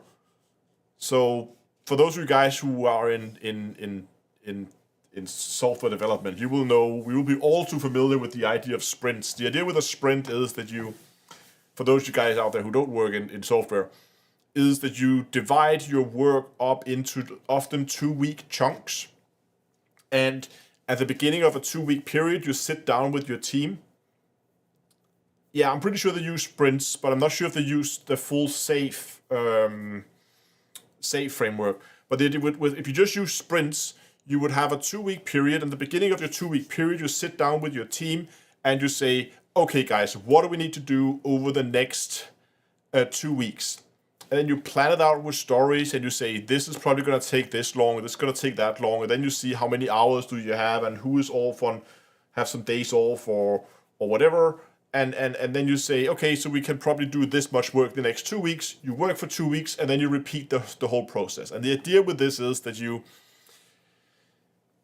instead of having these, like in the old days where you would have these like waterfall projects where you would go through a long analysis phase and then a long developing phase and you deliver a big load of things at the end. The idea is you deliver something after 2 weeks. It might just be, say, I'm going to build this compartment in this ship.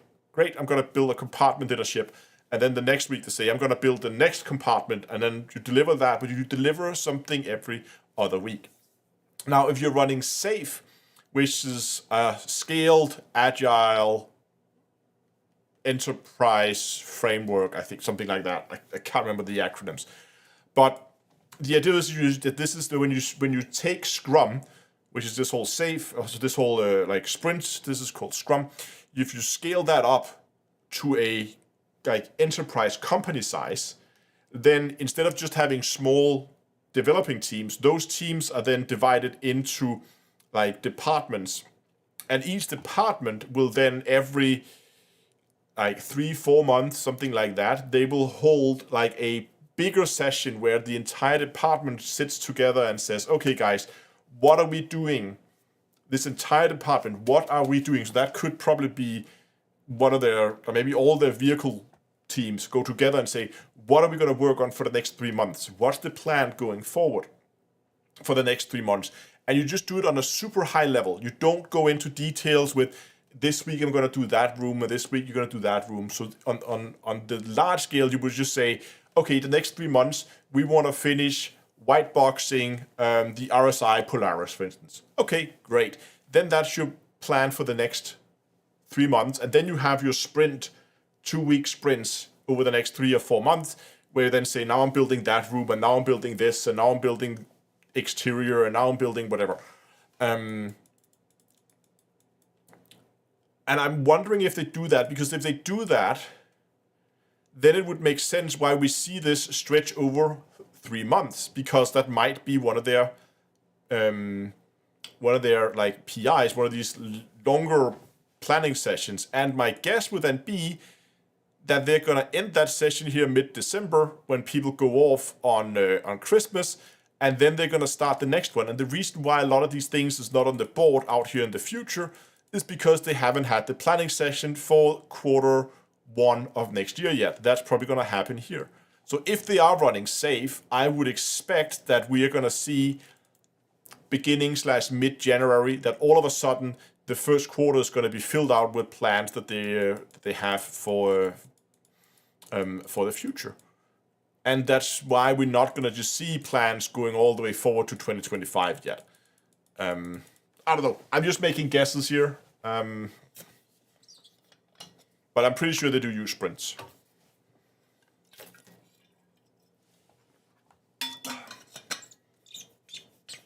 Okay, did I get kicked out of the game again for inactivity? Yes, I did. How great.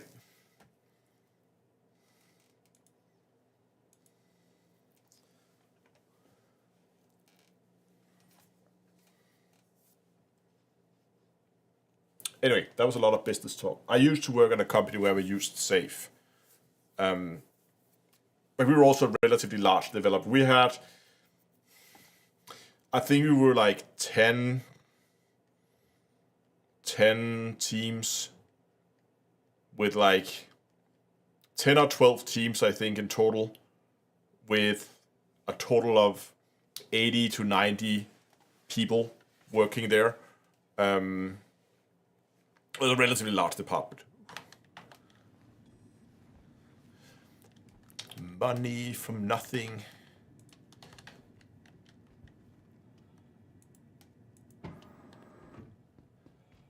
Just quickly go and look at the other hole now that we are here.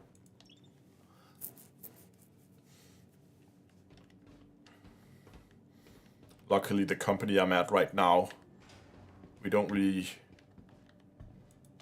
It's not so software focused, as it's not a dedicated software place. It's a more in like finance focused.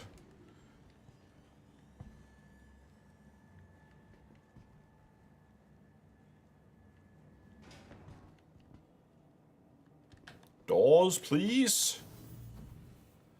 Thank you very much.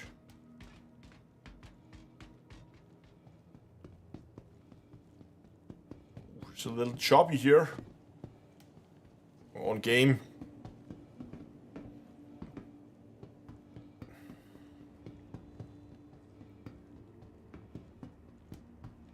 Capsule now approaching station.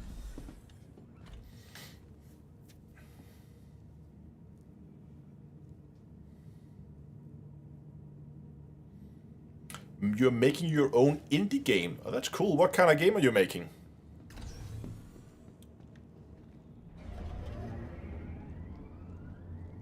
And is it like a 2D thing, or...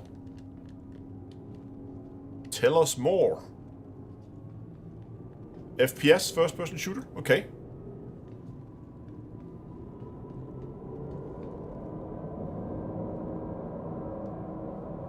Do you have a Steam page for it or something?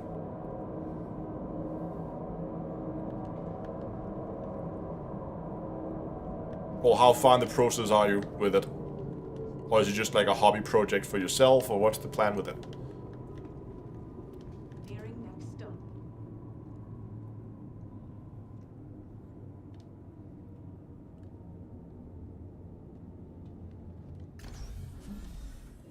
Stand. Oh, the frame rate here is not amazing.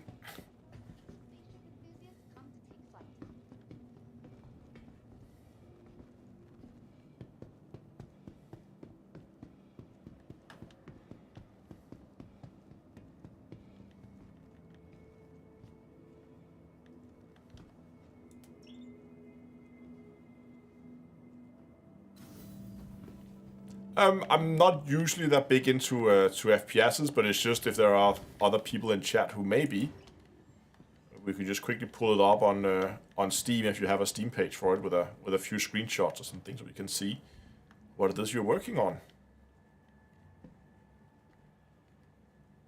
I'm terrible at first-person shooters.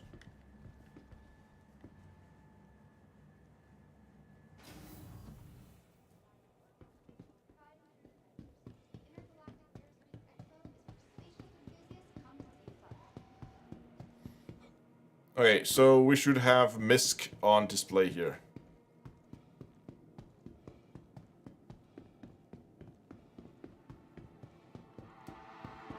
Can we get up on top of this thing? No! Upload a video, but it's too early for Steam. Okay, so it's very early days then.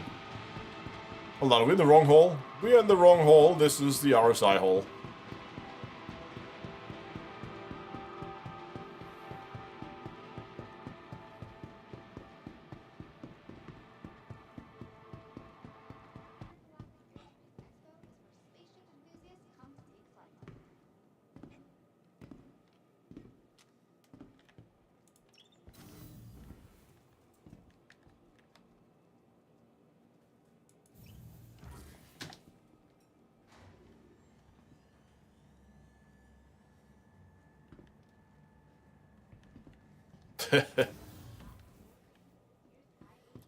Okay, let's try this again. Go look at all the MISC ships.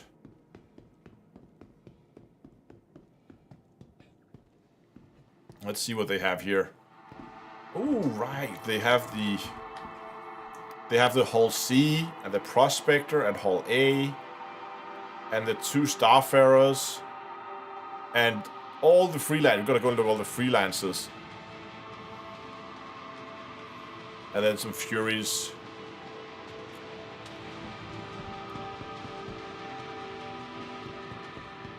Yeah, freelancers are great. So for those liking mining ships, that's probably the go-to mining ships for most people these days. MISC Prospector. What do we have here?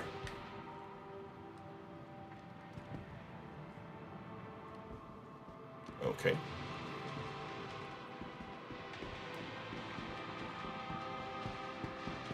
Starfarers. The Starfarers are refueling ships, so you can see these big containers back here. These are for storing fuel. Then you have a catwalk, and out here at the end of the catwalk, there will be a refueling arm. You will see this kind of resembles what we see when you have these in-air refuelings. This is what this is. Wow, choppiness. All the choppiness. Okay, don't do that. So here you will extend, this can be extended out, and other ships can then dock in with it, and then they can get fuel. It's quite neat.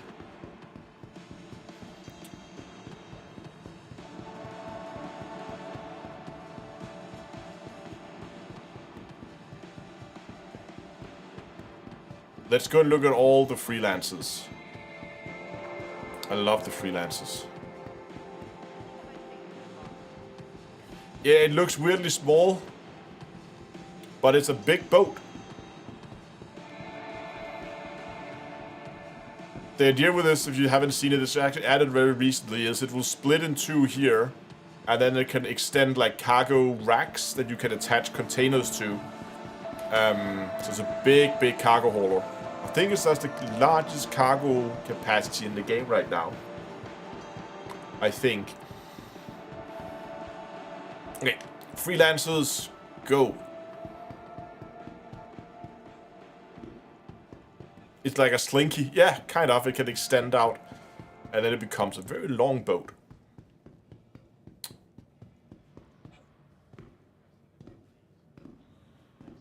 Ooh, look at all these. They're so pretty. Love the freelancers.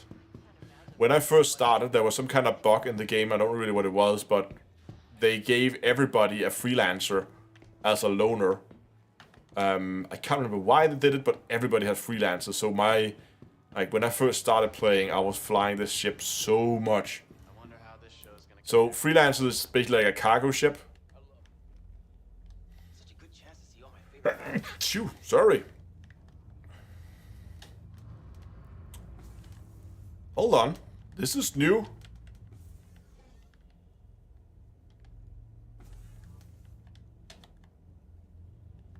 What are we looking at here? Oh, it's a mirror. Oh, I thought it was a window, but it's like a reflective surface. I thought we were looking into like a cargo hold below. I'm like, wait, hold on, where does that go? This is a TARDIS now. You have an airlock with a docking collar here. You have, oh, it's been so, all this brings back memories. You have the living quarters, and then you have this classical, terrible field of view, as you do with these kind of ships. You really can't see a lot. They are very difficult to land because you can't see anything. But it's a nice cargo ship, and it is just barely, but it is just wide enough to take a rock in here. It's a tight squeeze, but it will fit. If you really want to carry a rock, you want to have the Freelancer Max. So you notice how this one here had like one set of engines on either side, and then a relatively narrow cargo hold. We go and take a look at the Freelancer Max here. Then it's just basically like the Freelancer, but it's bigger. So you get a bigger cargo hold, and you get twice the engines here, much wider cargo hold. So you can hold more cargo, and this one is a lot more comfortable if you want to run around with a rock, because here you can actually walk around the rock. Same deal here with the docking collar, and the forward section here is exactly the same on this one as well. But the bigger cargo hold is a huge plus. Wow, look at this beauty. How fun would it be to own one? To be honest, Sears pretty good. They gave us a freelancer because of a login bug. We could log in to Arena Commander and log out from the freelancer bed to fix the bugs. Ah, okay. What do we have up here? Let's go check this one out. This is the Freelancer Dur, which is for durable, I guess. Or it's the exploration ship. I was thinking of the other one. Sacrificing 25% cargo capacity to the standard Freelancer for enhanced jump drive. Okay, so this is an exploration variant of it. We have these weird fuel canisters? Question mark. Oh yeah, this is much shorter. We can see the cargo grid here. So this here axis here is not cargo because you need to be able to access the turret, so you only have this small section here for cargo. But then you get better quantum capabilities. So this is what was part of the cargo before. And then you go into the airlock, and then you move forward into the forward section, which again is the same. So it essentially just takes, come on, this entire section of the cargo hold and dedicate it for better jump capabilities. Size-wise, it would be just as good as a normal one for carrying rocks, if that's what you want to do. Common variant is this one over here.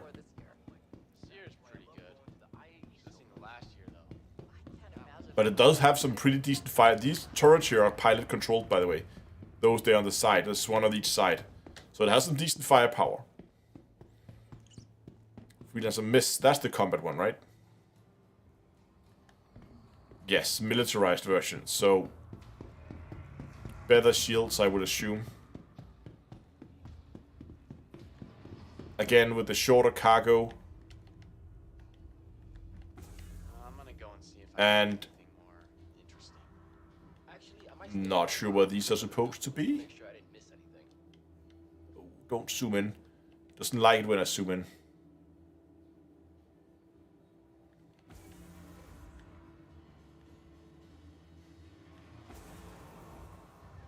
But again, this area here is the same. Oh, there's also a door here on the side, by the way.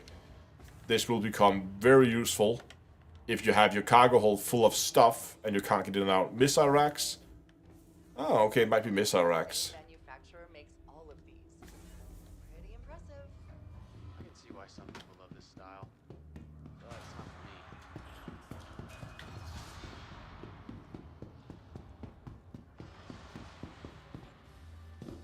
me. Nice.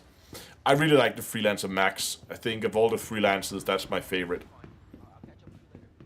It's nice big cargo hold.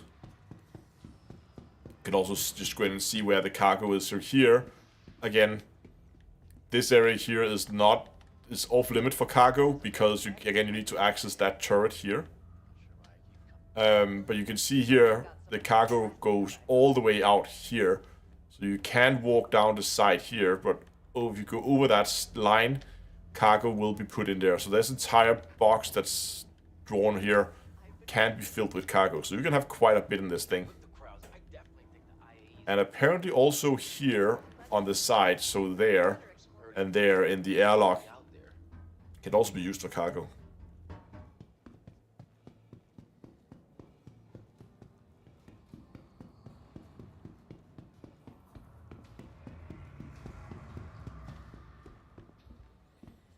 It's a great value and a practical ship. Yeah, I love the Max. I absolutely love it.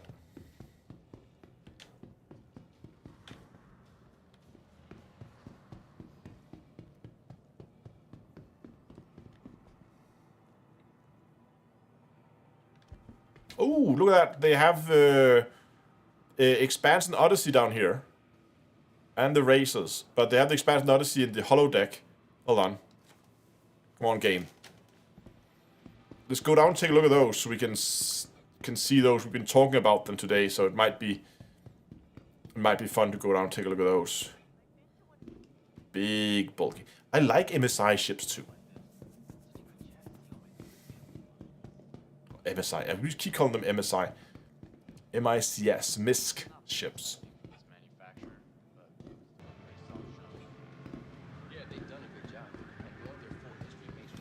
The cockpit view in the Prospector is just amazing. You have such a good field of view.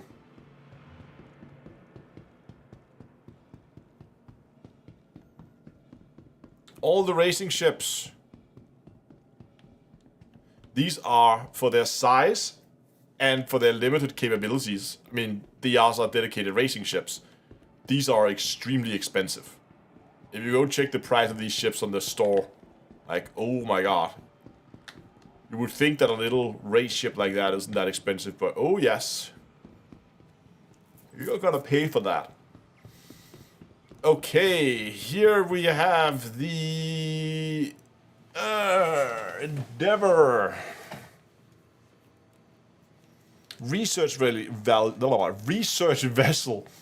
A fully modular space platform designed to be adapted for a variety of specific... Okay, cool. It looks super weird. But also huge.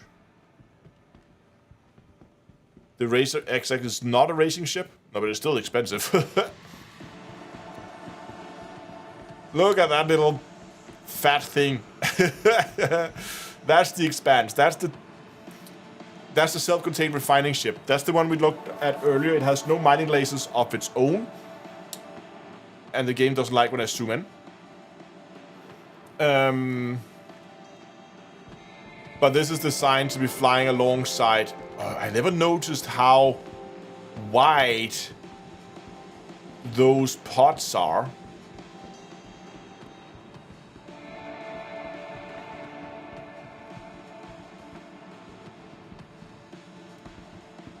Interesting.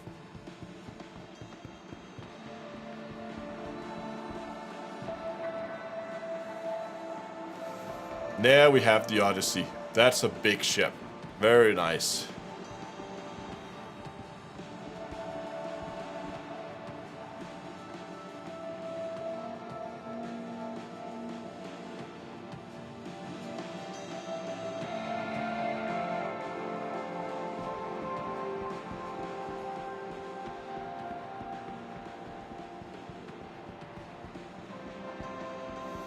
So this one will also have a refinery, but will have a single small mining laser.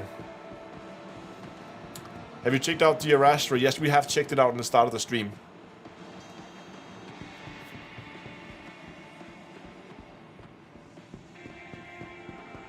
Looked at that at the beginning, and then we talked about the stats of it. I'm likely gonna be sitting down tomorrow and just go over all the stats again and just make a quick summary video where we're gonna basically summarize everything we know about the ship so far. Should we just take a quick tour? I can just take a tour of the Hull C. Oh yeah, here you can see the Hull C when it's expanded. Oh, that's nice, they made a little model. So you can see how it can like split in the middle. And then these platforms comes out. And these platforms, you can then attach containers to it.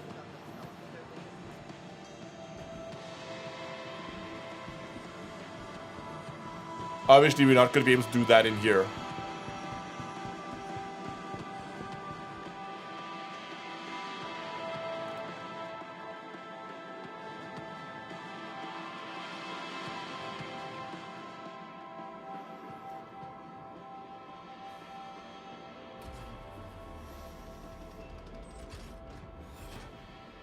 Oh, here we are.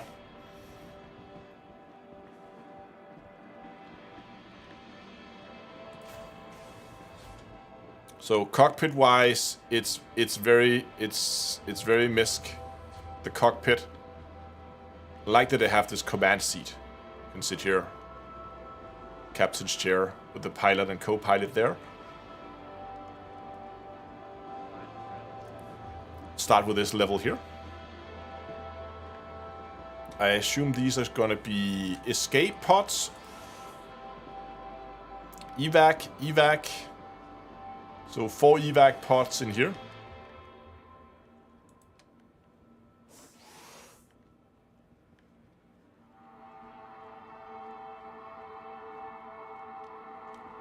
Can we log ourselves in?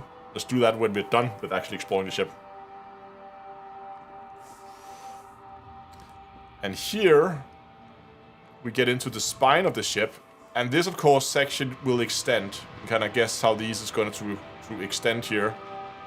So right now, of course, it's the collapse, so this is not very long, but this will get very, very long when the thing is extended. And then we get into the rear section of the ship, where we see stuff like engines, and there's more engineering up here.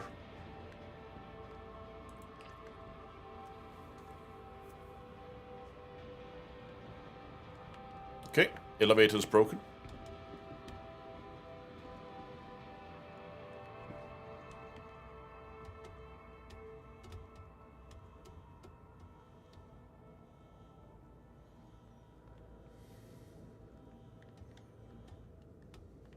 What are you doing, game?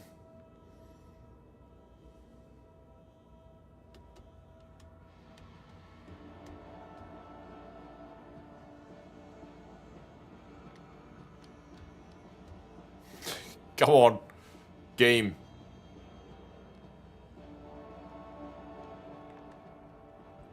Okay, we made it all the way to the top, and up here we have another little, like, I assume this is like a place where you can also get out of the ship. Like an EVA kind of place.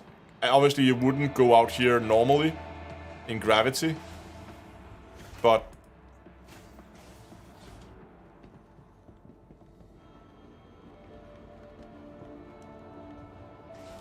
oh, it's because they put a ladder next to a ladder. Silly, silly people.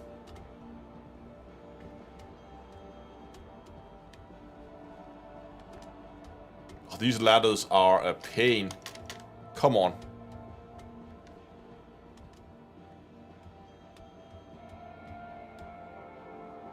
They won't let us crawl down the ladder.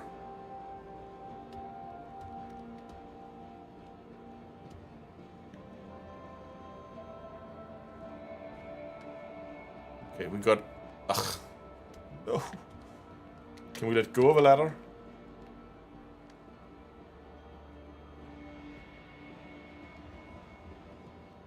Okay. And can we call the elevator? Elevator's not here. Okay, we're gonna try to get out of this ship through the emergency exit here. Can we get down from here without breaking every bone in our body?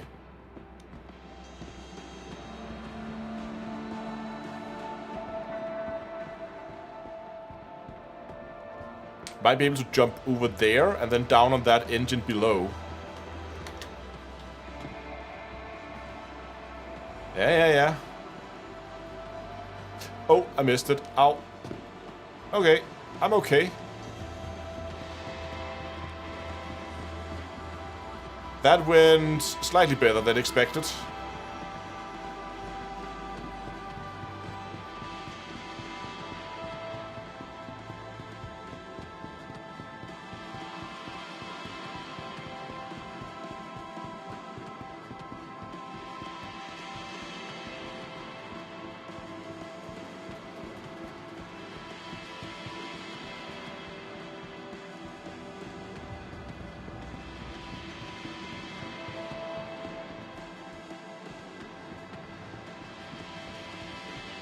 Heavy-duty equipment. Tractor beam, I guess.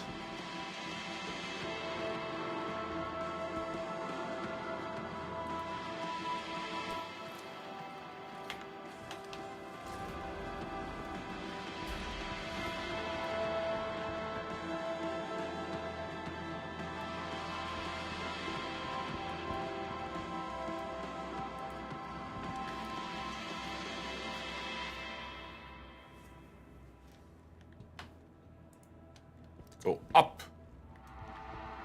Go up.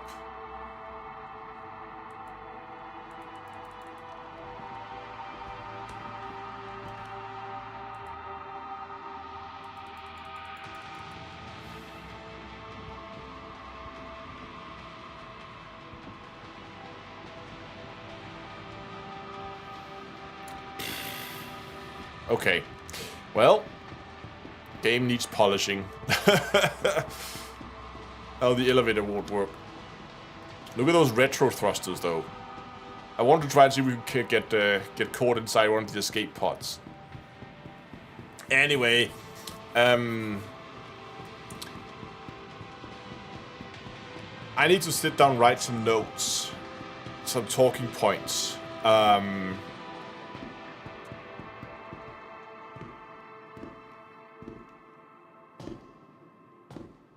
We need to make some talking points.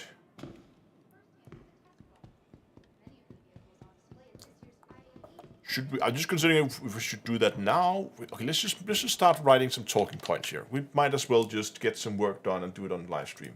I was just thinking whether I should do it off camera, but just do it on camera. That's fine. So you guys can get a little sneak peek behind the scenes. Here, let's see here. Ship reviews. I'm just quickly creating a project folder for this. Arrastra,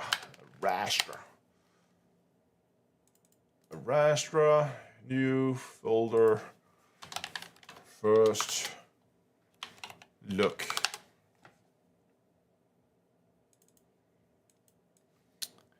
Okay, let's make some notes for myself. And this is how I always do when I make videos. The first thing I do is I sit down and I just write notes for myself about things that I should remember. Let's just find all that documentation again.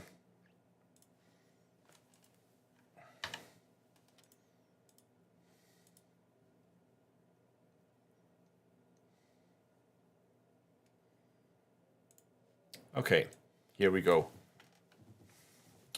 So, Arrastra. What are the most important? Right now, I just want to talk about the most important, like, talking points. And that would probably be the 3 times S3 remote mining lasers. We have a onboard refinery, 5 crew,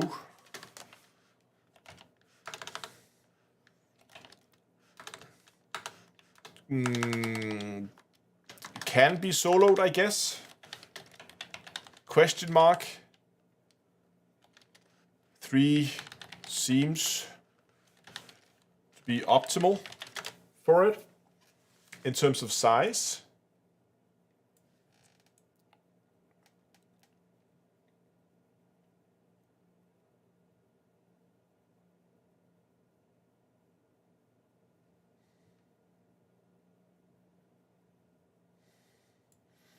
three seems to be optimal, yeah. Because again, 3 lasers. We need to talk about the turrets. Okay, let's just go with some base stats. So let's talk about some weapon loadout. Okay, so what kind of seats do we have? We have a pilot seat. We have a co-pilot.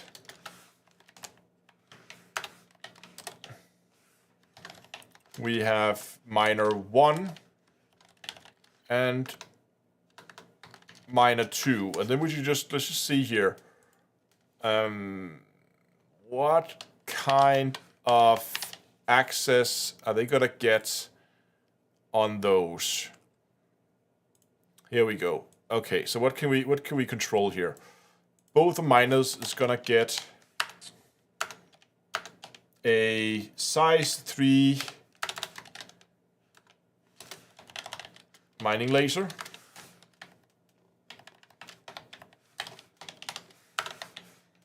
And they can also get one of those turrets, which is 4x size 3s.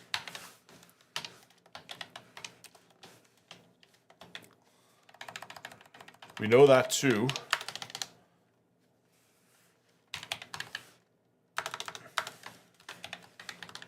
Oh, hold on. Something's gone terribly wrong here. There we go. What else? So we know that the pilot has access to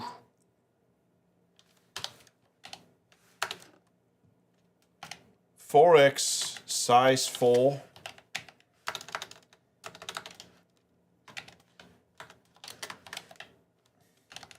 missiles and to 2 size 5.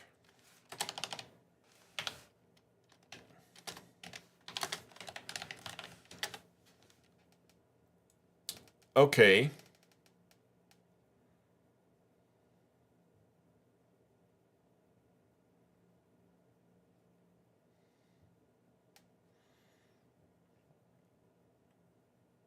Then what we don't know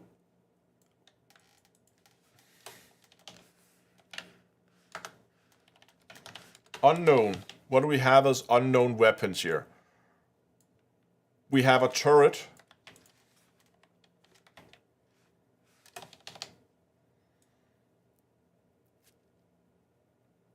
We have 8 size 1 missiles.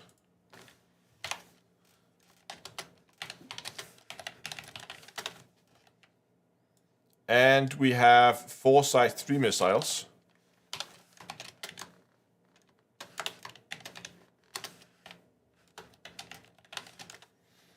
We should probably talk about here. We need to talk about 64 SU internal, 512 external, SCU of external cargo.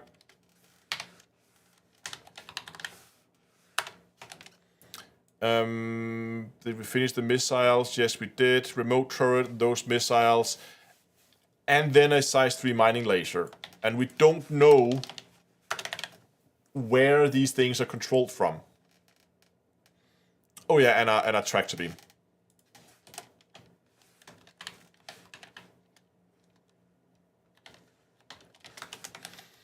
And those, we don't really know who controls those. Is this going to be the co-pilot seat? How are these things controlled? Because they said specifically that these are pilot controlled. But what about the other missiles? Are those going to be divided into to be controlled by the miners so they can connect to those? What's the engineering crew member supposed to do? Yes, I think the engineering crew member is supposed to manage the refinery, as there seems to be some kind of work going on with that in the back there.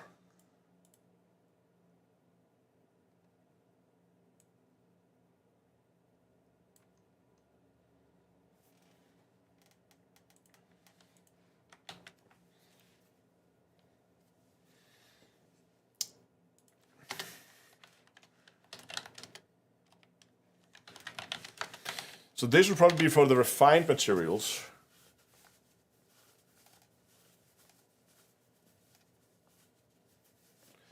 Yeah, exactly. There's a lot of questions about how the refineries are going to work. But we don't know that yet. So we also said you also want to check out. But I probably want to take that drawing we made earlier in... I should practice this. We should make a drawing to...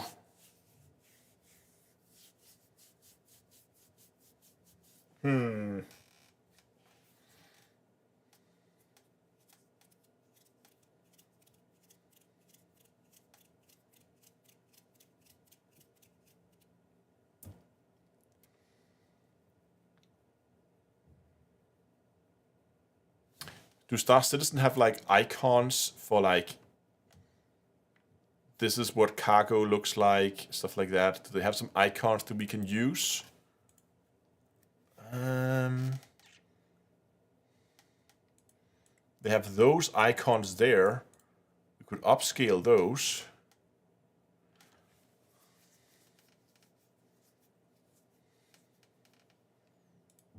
Hollow view.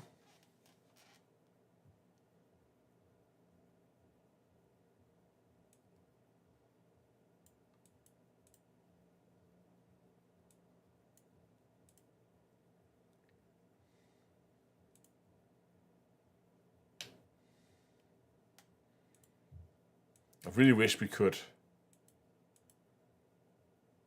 like remove this.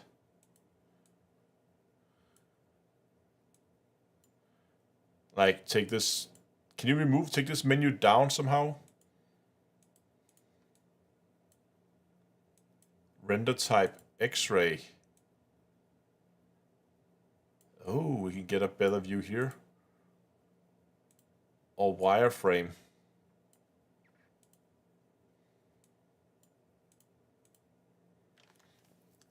It would be so nice if we could remove this section here.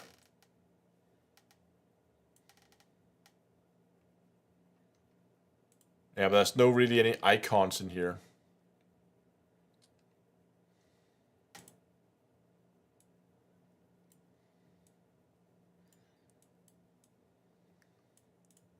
I just want to remove this so I can just have this on its own.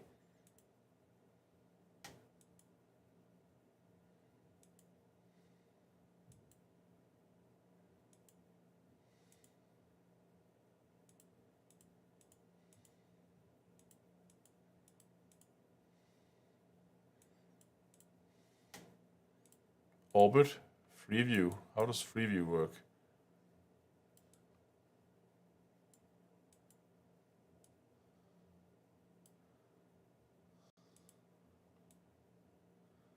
Oh, then you can turn it like this. Okay.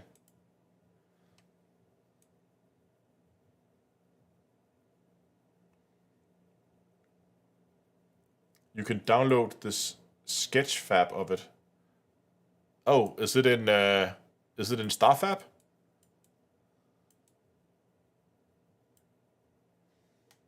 Hold on.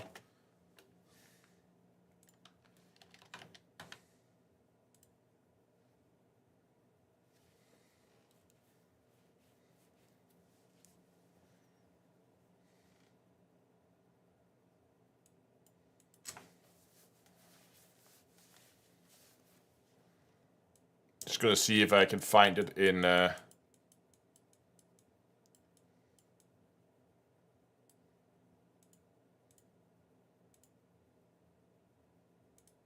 Oh, great! There's an update for it.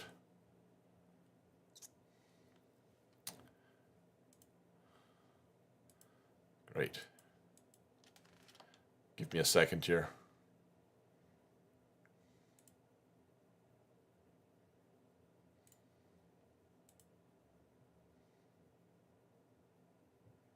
Okay, there we go.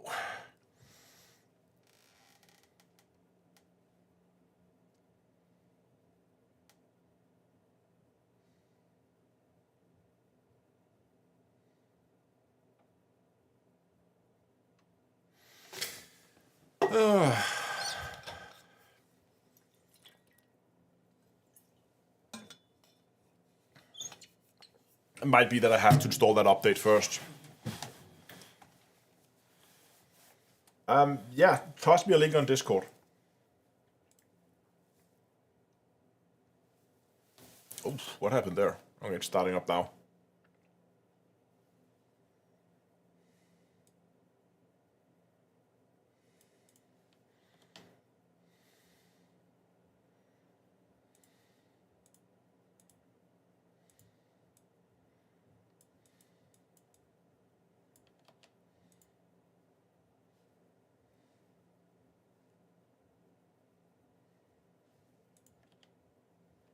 are available to rent at one of our local providers.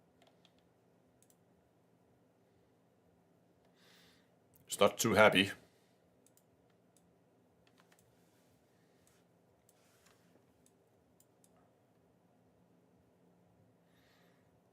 We could maybe, if you go in here to the inspector, posted it in the lobby. Hold on.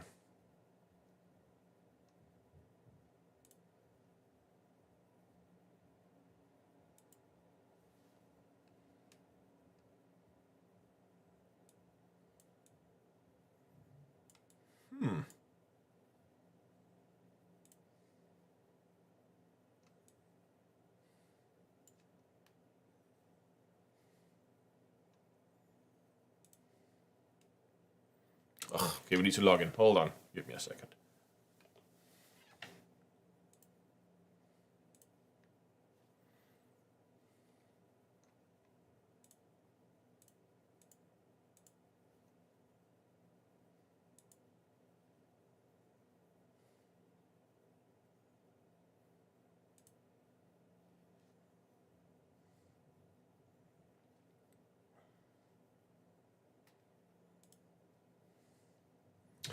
Give me a quick second here. Let's just extract all. Just gonna extract this.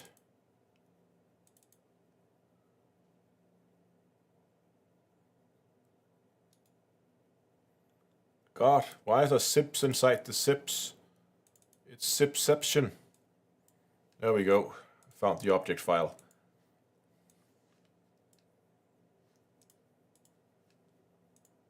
Okay, back here.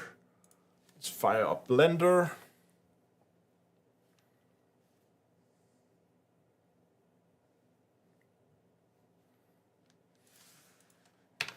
Delete the default.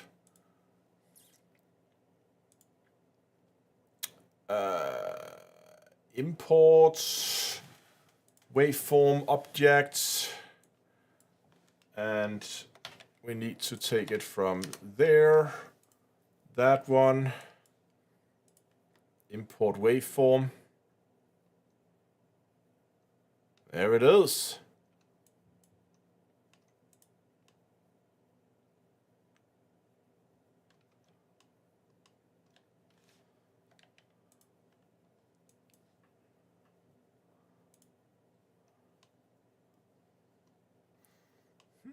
Okay, let's try to dissect this thing.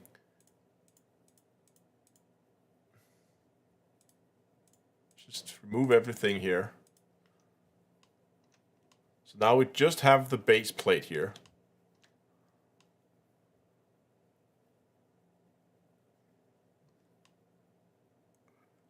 We have that ramp there at the back.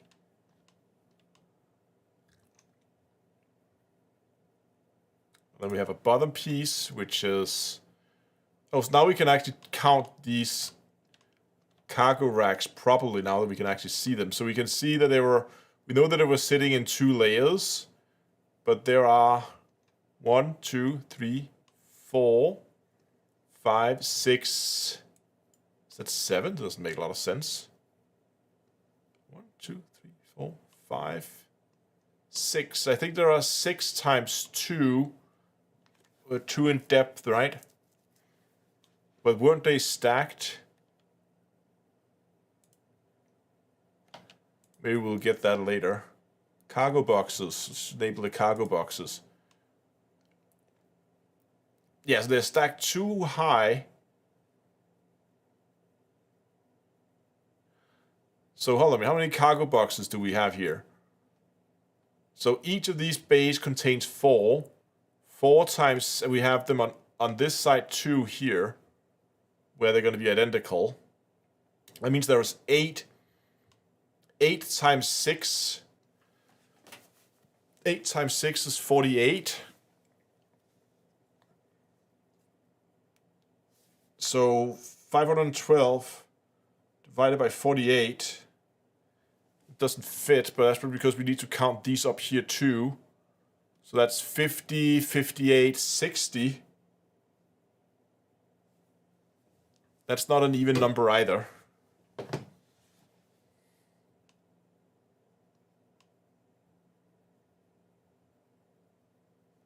Okay, let's keep building up the ship here. Filter. So that's the main part of the body, I guess. Or filler. Front arms. So those are the arms that moves forward. And this is where we have the lasers on. Front pieces. Front piece, that's the cockpit. And we get that on, yeah. Intakes.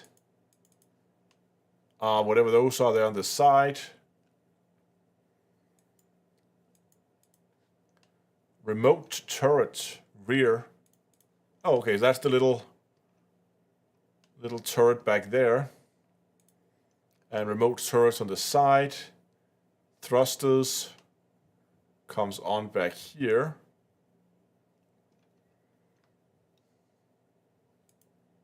And then we have the top armor here. And the ship is complete. Then there's just a light.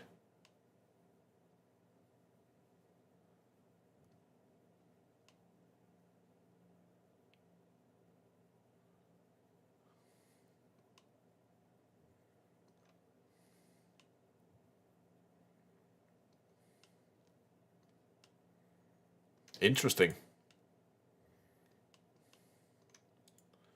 This is not a bad model.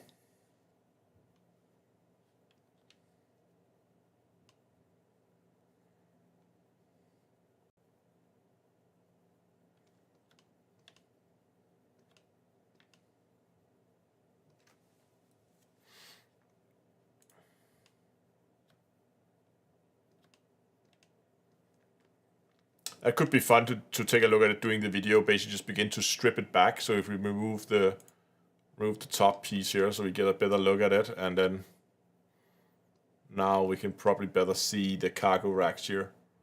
Maybe there are only 6. Looks like there was, unless that last one there is going to be 1, 2. It's difficult to say.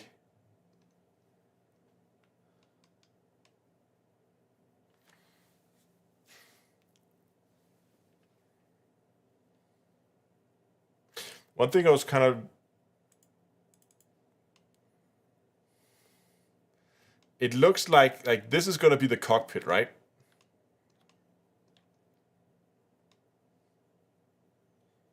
With those... Was that how it looked? Or is that going to be the cockpit?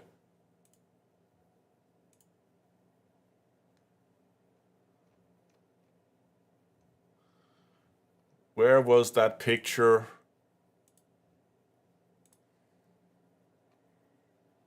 There was a picture of the cockpit.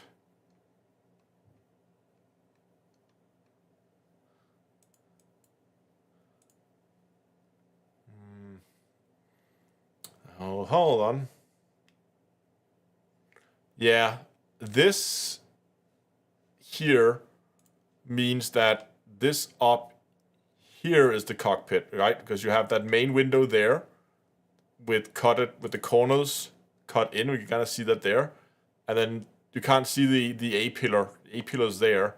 Then we have the side window, which we do have there, right? So that's the cockpit that sits up here on top. But I thought, because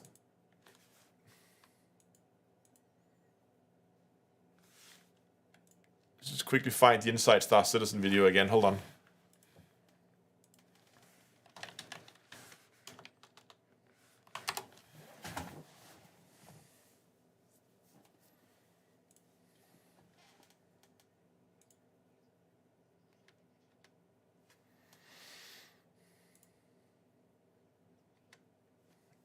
Let's just quickly jump back here.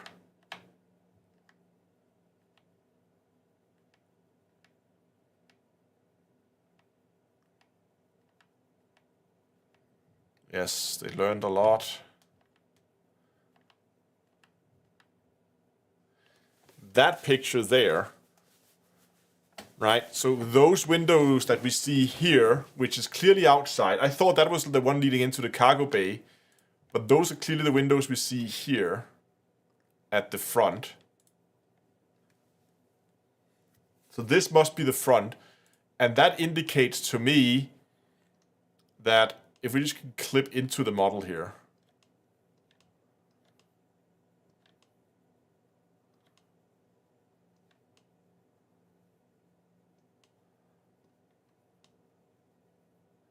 So we can see that. Hold on.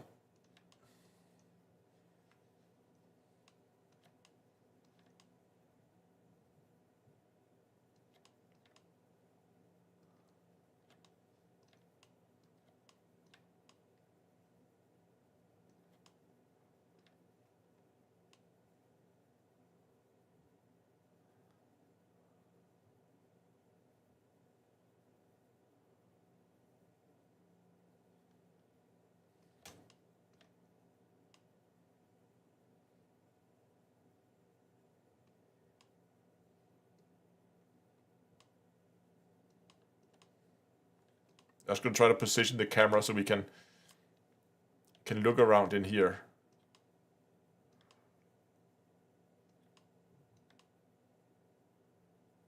Oh, that's crooked.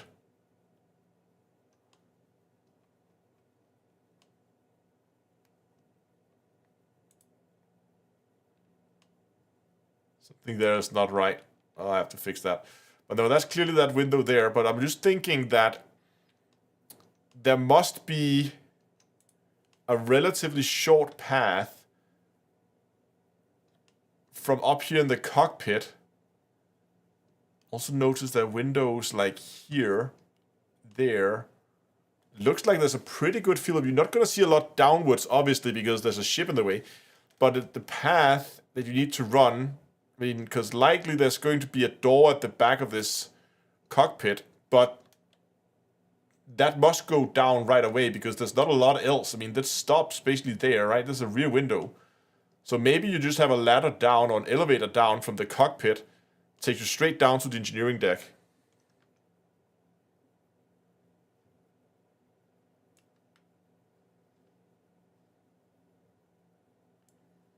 Yeah, I'm thinking there might be an interior elevator like around here. Maybe here, because we have the turret. We know the turret or the center mining laser is going to be sitting around here. Right? And we know that can go all the way through so they can come out at the bottom. That means that here, there's going to be a hole directly through the entire, all the decks of the ship. That tells me that the elevator is going to be around here.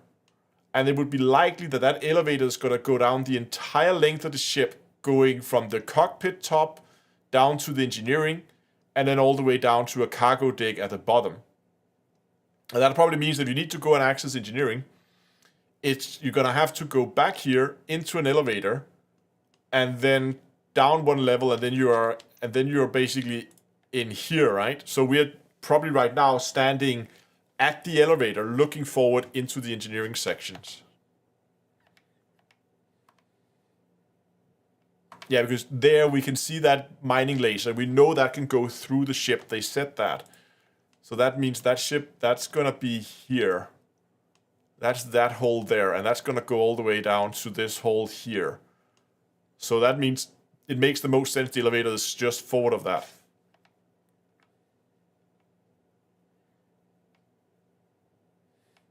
It's going to go back as it travels from one side to the other. And then additional crew members can help either position the ship if they want to change location or deal with the mined goods.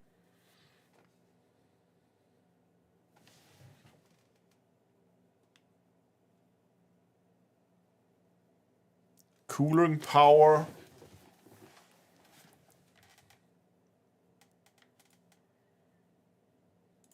Hold on.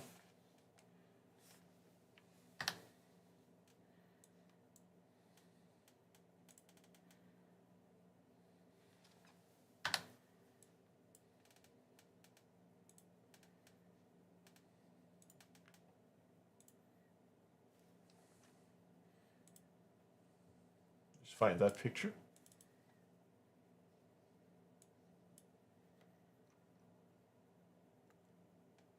So I think this is where the turret is going to go through the ship.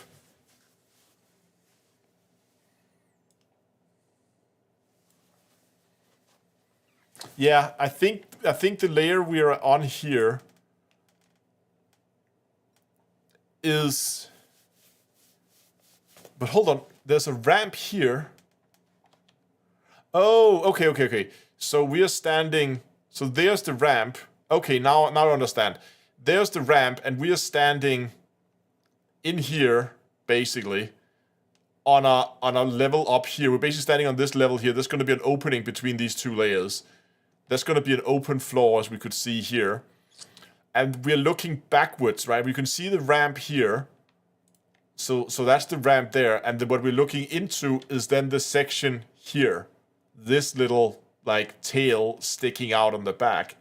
That's what I thought we were looking forward here, but we're looking backwards. That makes sense. Okay. It's at the rear of the ship in the cargo bay. But the ship can also hold ground mining vehicles. If you are planet side, some of those crew members could take mining vehicles that you've stored aboard out and do some surface mining whilst the ship hangs around nearby to tackle some ground mining rocks. So this ship is really perfectly placed for people who want to go mining but don't quite know what they're going to encounter along the way. They are equipped to tackle anything on the surface. That's interesting.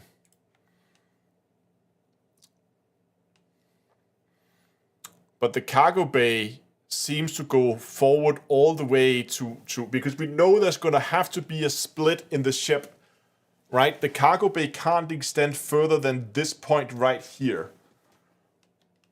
Let me just move that into the center of the screen. It can't move further than this point here because this is where the turret is going to be able to go all the way through the ship. So cargo bay has to stop here around this line.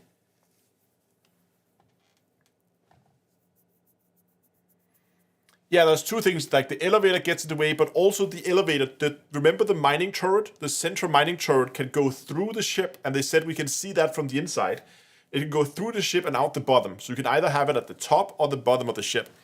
So the cargo bay must stop here, because otherwise it's going to intersect with that.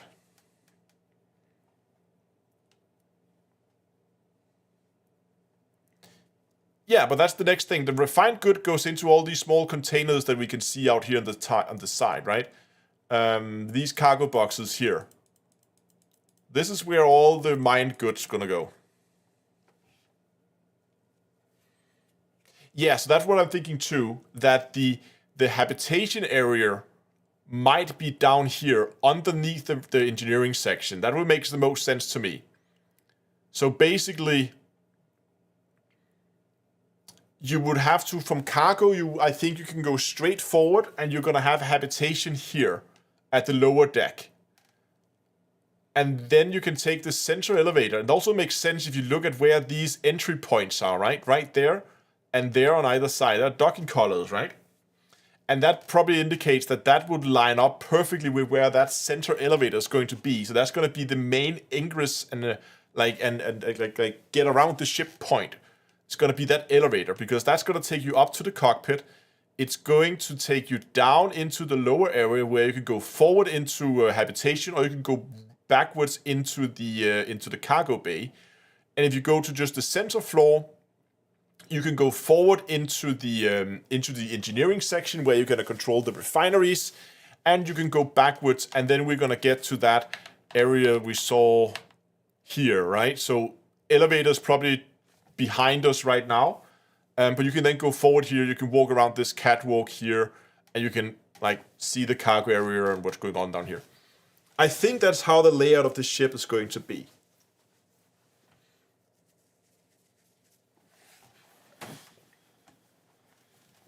What do you guys think?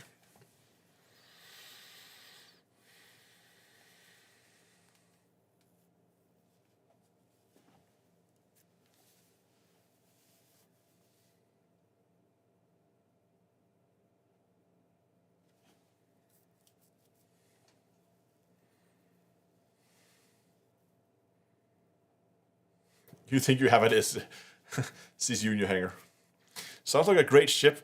I think so. I mean, routing is going to be really convenient, I think. And the fact that you have cockpit and right underneath it, just one floor down with an elevator, and you're in engineering, that also means that it's a lot more feasible. I was afraid that engineering would be located back here somewhere behind the cockpit. Technically, we don't know if this area extends backwards further, and if there's something back here, but I don't think there is, because if you begin to remove like the top pieces here, you can kind of see like the cockpit kind of ends here, right? There's nothing there. There might be in real life, actually. Maybe there is a floor up here. There's actually room for it, that you could continue backwards underneath here, underneath these cargo boxes on top. I didn't notice those in the screenshot, though. Mined goods, if you up them, surface. So this ship is really... Oh yeah, they are there. There are cargo racks up here as well. Okay.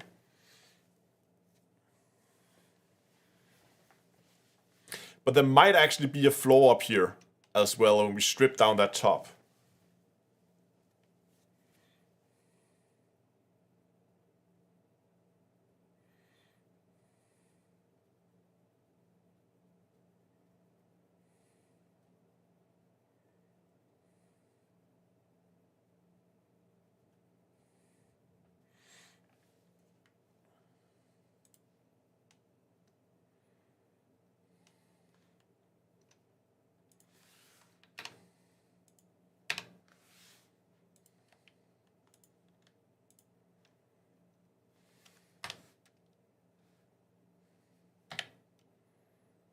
Move it down so it's actually centered. There we go.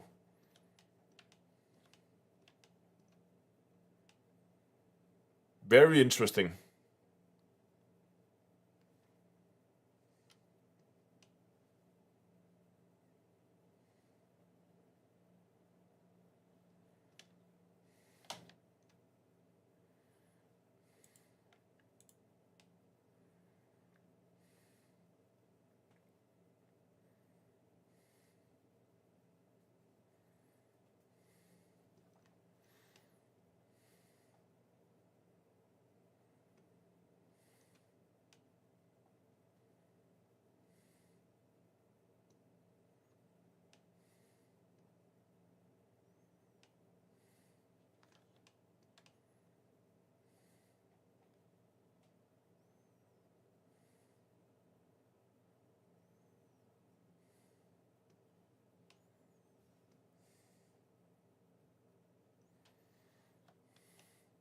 I kind of want to do a little animation for the video, considering sitting and doing that now, where we animate how these things are gonna flow.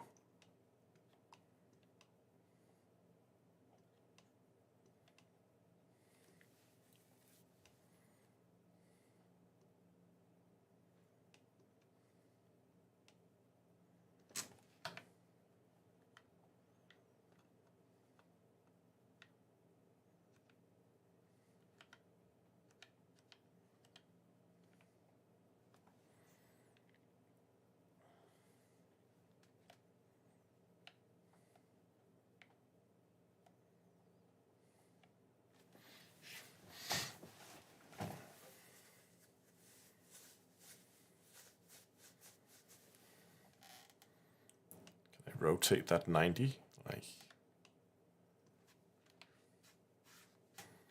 okay, maybe just rotate the entire ship is probably the easiest way to do it. Rotate, set 90, there. We can zoom in a bit.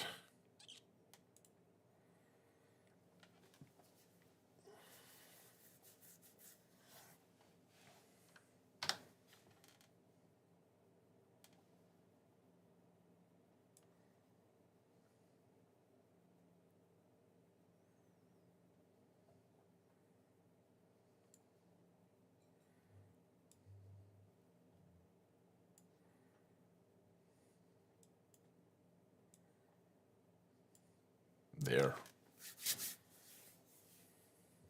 Okay.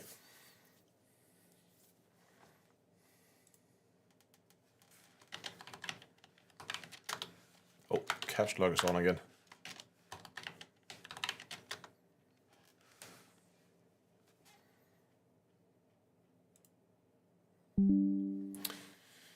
Okay, let's just quickly close down Blender.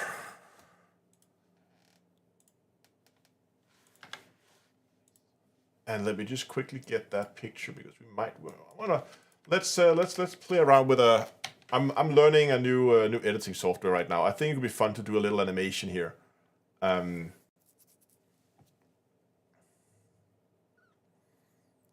know, just for fun.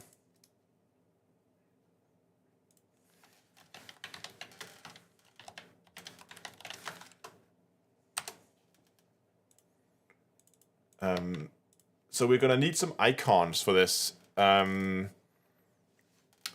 we get some icons for something that looks like ideally something that's already like official icons that we can upscale or something like that? Would be awesome.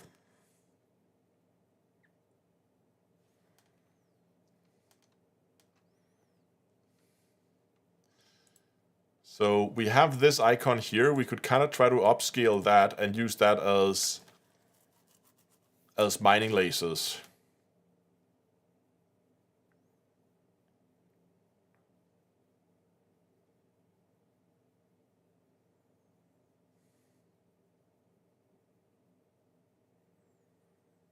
But we need an icon for cargo. And I don't really think there is one, but we can start by just steal this icon to start with. Mining icon. Let's take that mining icon and start by upscaling, get that thing upscaled so it looks.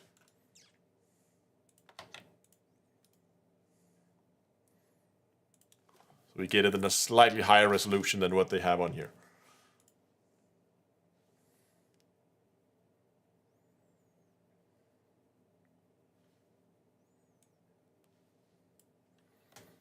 Okay. So first we're gonna go and upscale our canvas. Canvas size. Let's just make it 500 by 500. Resize. Okay. Then we're gonna scale this thing up so we have it as a super pixelated icon, but an icon nonetheless. This takes up, it looks like like that looks fine. I'm gonna make a new layer. Just call this icon. And then we should be able to go in here, this layer, and select that. And then go to selection.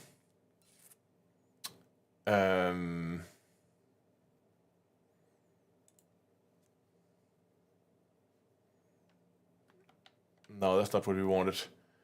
We want to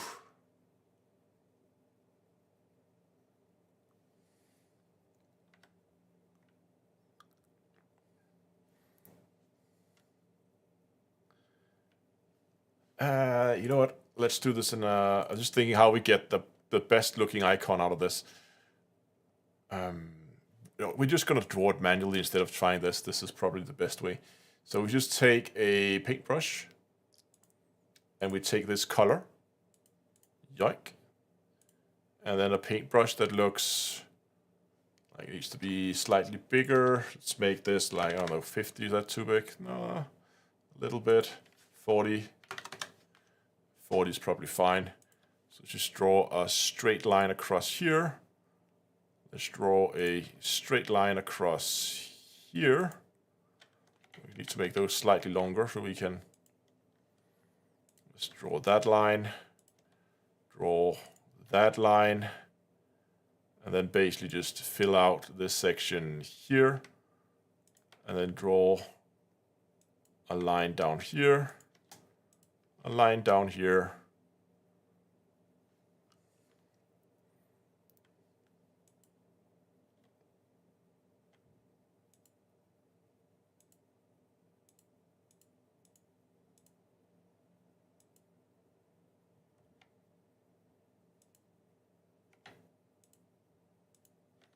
okay, then we just need to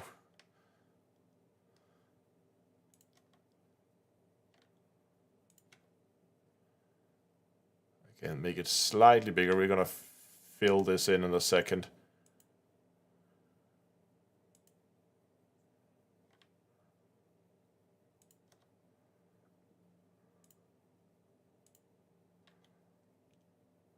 There we go. So now we just need to make this, we pull this one here on top and make it a little bit more transparent. Then we just need to basically get rid of some of it to like sharpen up those edges. So something like that. Actually, I think that one goes all the way through like this.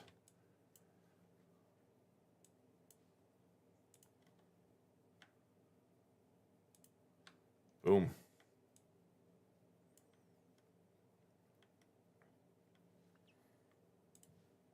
I just need to fill this out here in the center.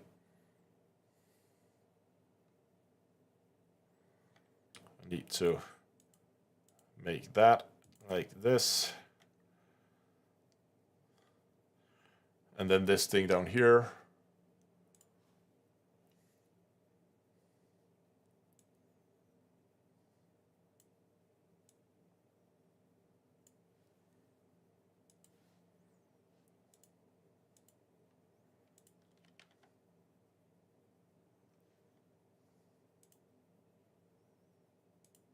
This claw down here doesn't look amazing, but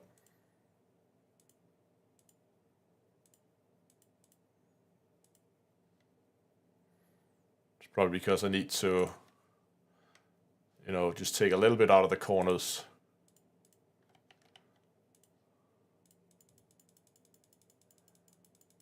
And then it looked like they were kind of like doing something like that to it.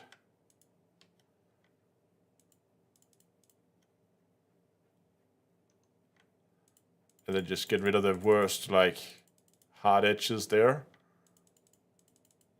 Make it look slightly more rounded.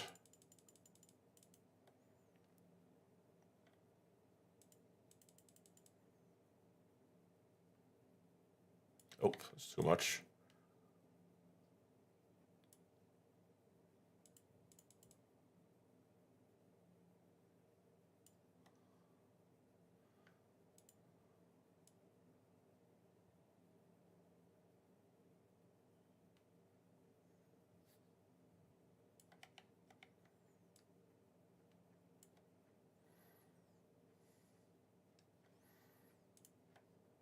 Yeah, that will have to do.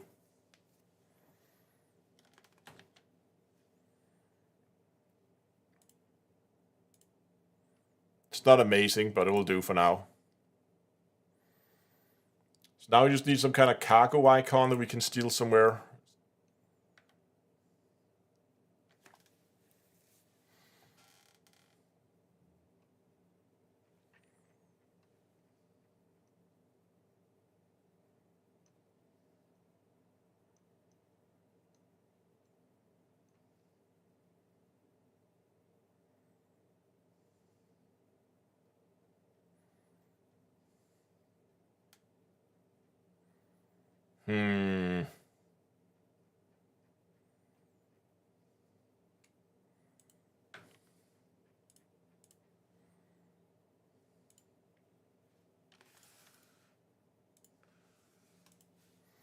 What if we just draw our own?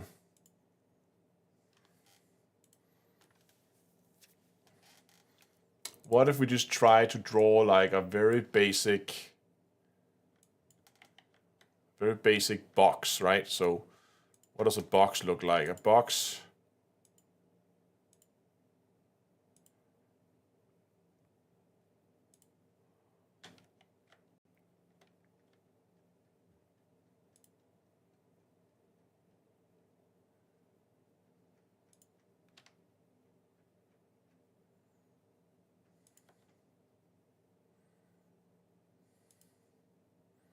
That's the most crooked box I've ever seen. I need like a metal box. Yeah, but the thing is, I mean, if I'm making Star Citizen videos, I think it's fair enough to take the icons from Star Citizen and reuse. That wasn't too bad. Oh, it was really bad. Maybe we can, hold on. What if we just borrow... What if we just borrow like... Oh, hello. Like something like this here. Yoink. Let's just throw that in there. And scale... Whoops. Scale this thing up. Something like that. Scale. 2 new layer. Move that down. So we can draw on top of it. Now we can just go yoink. Yoink. Oh.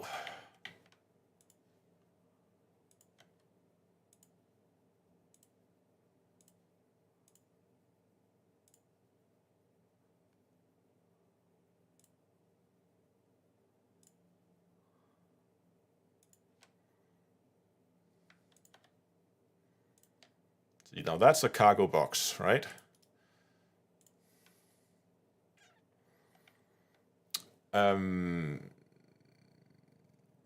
Yes, just hide this layer. So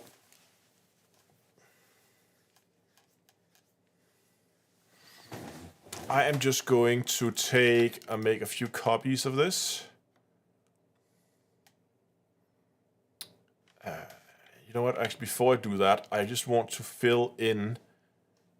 I want to fill in this box so we can just stack them. It should make my life easier. So it's just gonna go and borrow that color.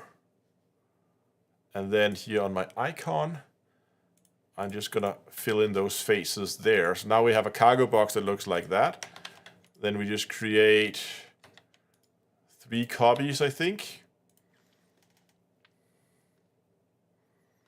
Okay, hold on. I need to make it smaller first. So I need to take this. Just scale this down slightly, something like that. Layer, crop to content, new layer. Now we make 3 copies.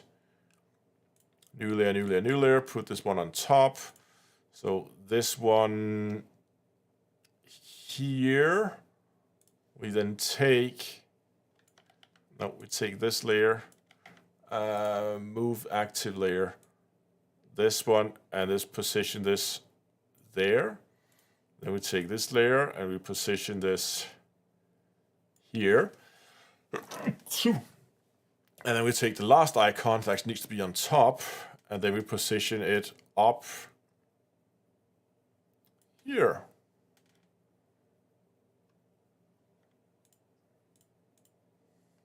How's that for a cargo icon? That kind of works.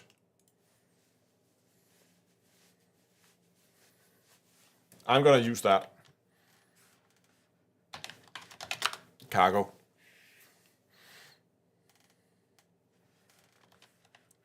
Icon. PNG. Save that. Export. Okay.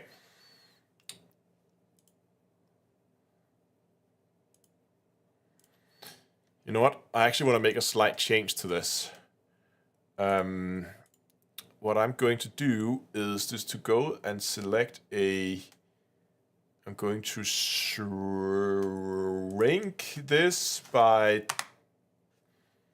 10.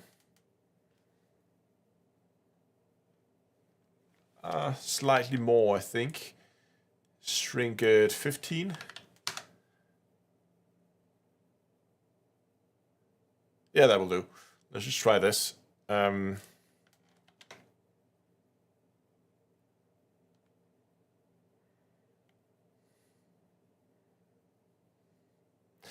I think 10 was better.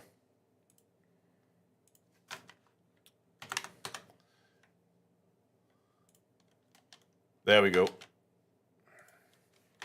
Export, export, replace. Then they kind of follow the same like style of the icons, and it's still like the hook there is still not very pretty. So the final icon we're gonna need is something that kind of looks like a refinery. What does a refinery look like? Can we just find some inspiration here?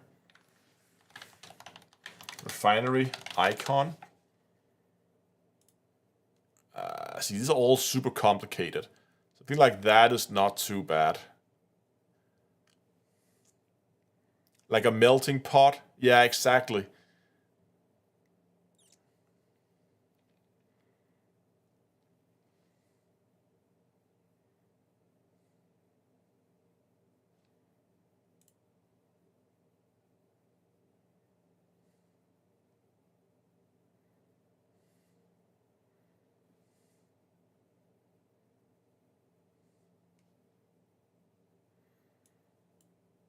So, okay, let's just try something here and just begin to. Let's just go and change that to that white color there. Delete the background. Just make an icon. So what does a melting pot look like? A melting pot. I think the other color here. A melting pot looks like. Kind of like, you know,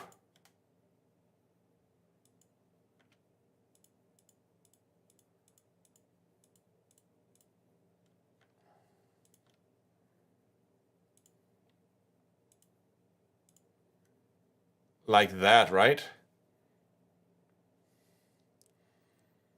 And then here we just need to draw like a teardrop shape.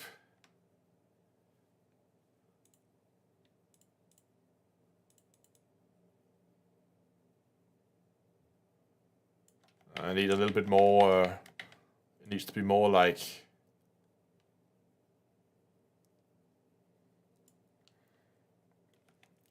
what if we start, so it's 15, what if we start by making let's make that 100, that's too big, let's make it 75, that's still too big, 50, that's better. And then scale it back down to 15 as we had before. And then like from here, we kind of go up.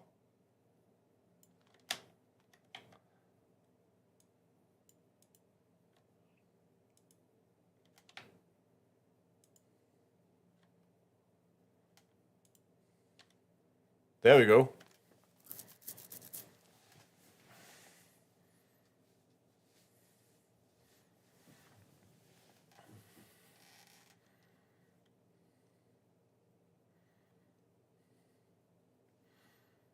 And then we just need to basically fill in that area there.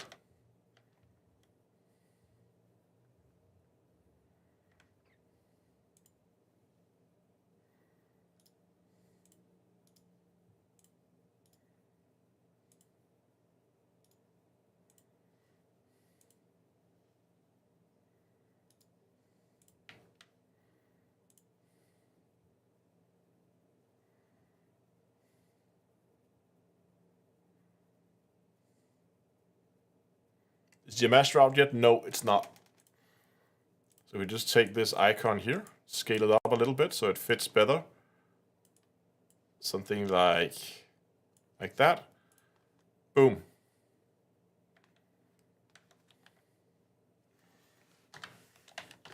Refinery.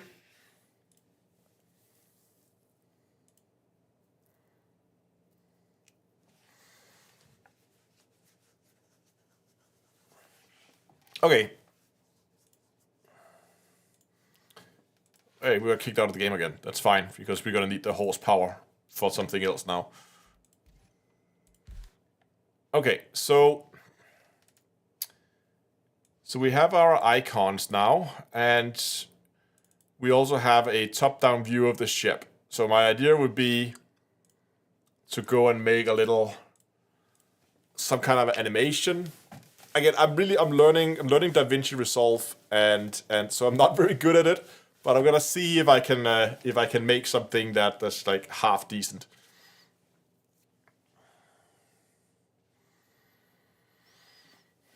Why is it saying? Okay, it takes a while to boot up. It's a big program.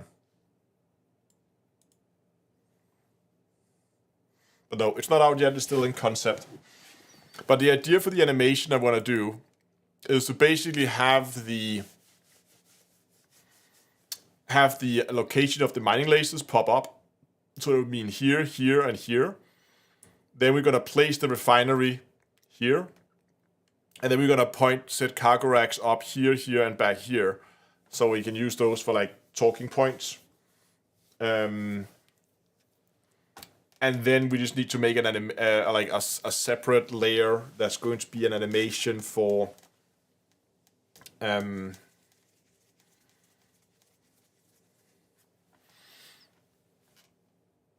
going to be an animation for the for like some kind of flow that goes from the mining lasers into the refinery, and then from the refinery out to the cargo racks, showing that the rear cargo is not going to be used. That's the goal, at least. This thing is still booting up in the background. I'm gonna pull this, I don't know, here. I can still read the chat.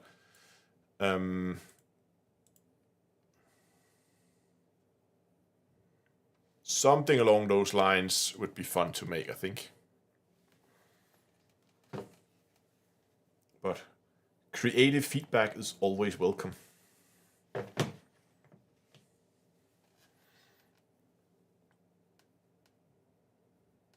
Okay.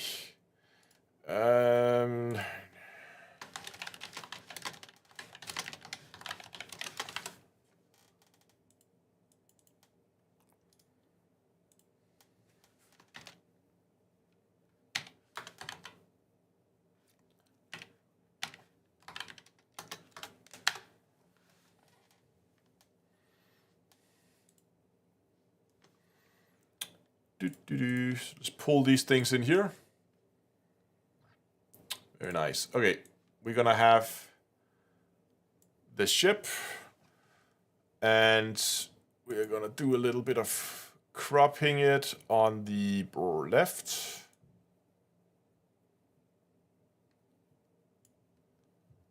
Can we crop it to a... How do we do that? Can we crop this to a... See,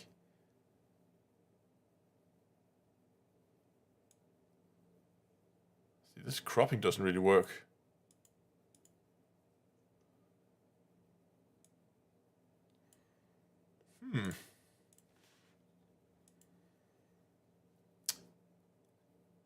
Already hitting a snag. Select... Oh, I need to select the clip. Is that why? Oh yeah, there's the problem. Okay. Oh, okay. So hold on. We can just get away with just scaling it up slightly. There we go. So it takes up the entire frame. Ah, perfect. Okay. So, very basic clip here. Let's make this clip, I don't know, 10 seconds maybe. I think 10 seconds is probably fine for now. I'm gonna have to, when I actually edit the video, I'm gonna figure out how long it's gonna be, but for now, I just wanna make it, hold on, 10 seconds, hold on. What kind of timeline are we running here? Oh, no, not export. Files, project, settings. We would really like this to be a 4K timeline. Boom. And let's make this a 60 frame rate. Safe. Okay. So we're gonna put in the mining hooks.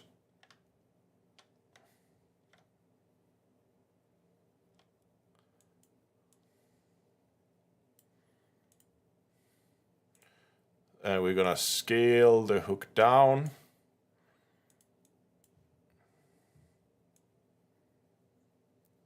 And position it there.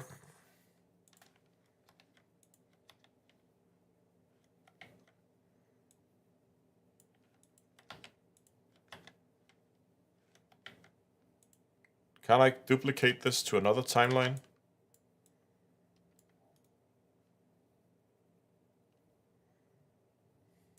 Copy. Paste.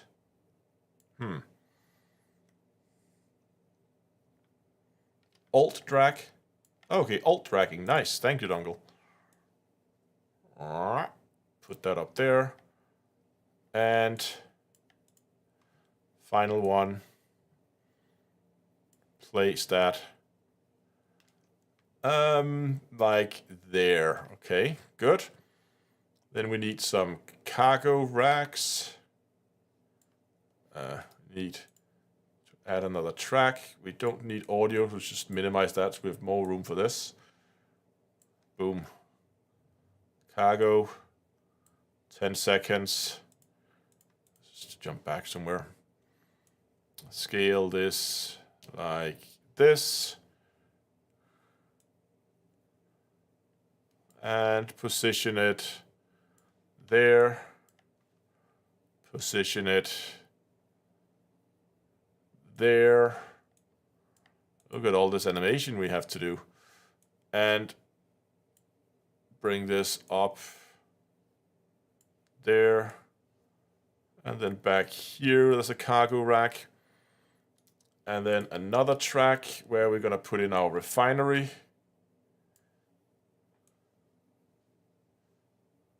Boom.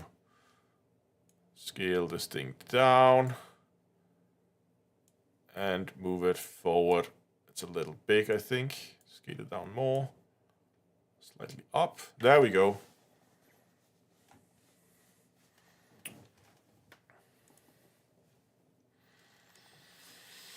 So that's the basic layout of the ship. So now I need another track.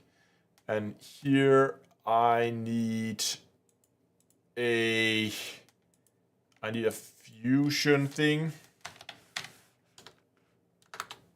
Where do I find that?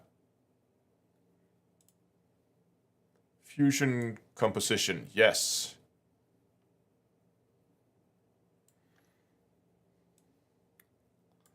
We need a new. Why is it all black?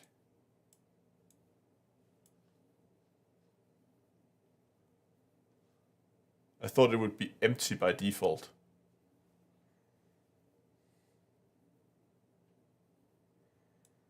Actually, you know what? This fusion composition needs to be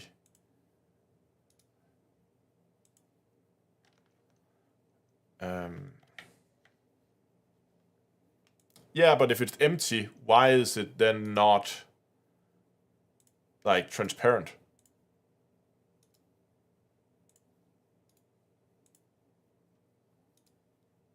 That's what I was asking.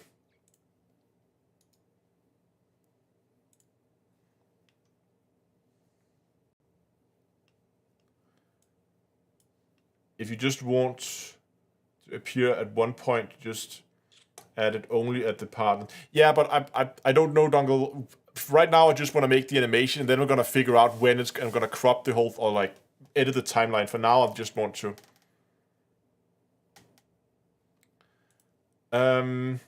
Top right of preview changes, check board for transparency. Top right.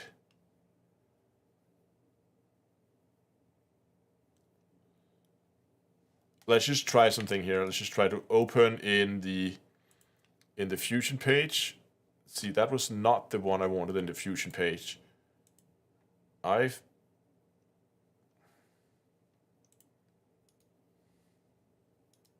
Fusion composition, open in Fusion page. Meteor out.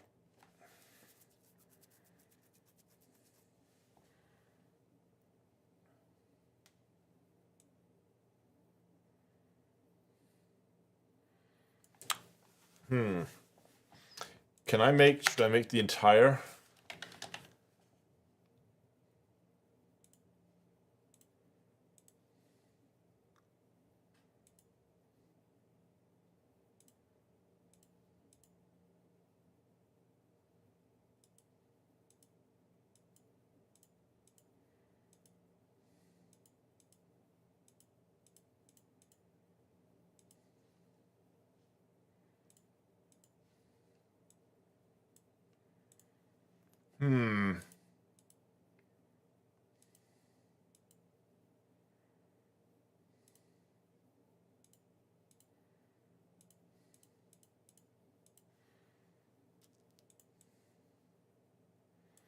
Can I just, if I drag this in here? Hold on. We might actually be able to just make this entire thing in Fusion instead.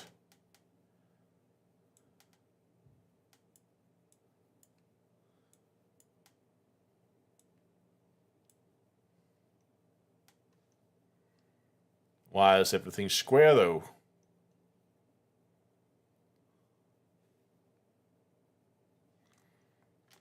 So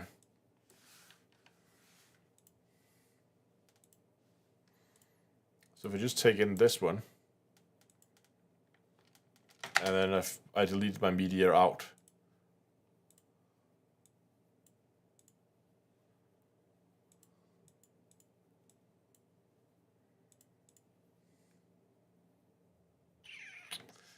Okay. This is not working for me.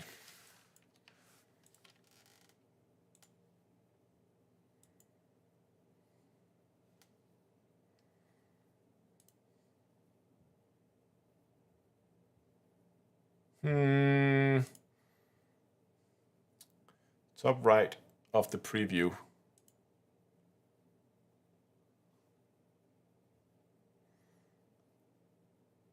Checker, border for transparency.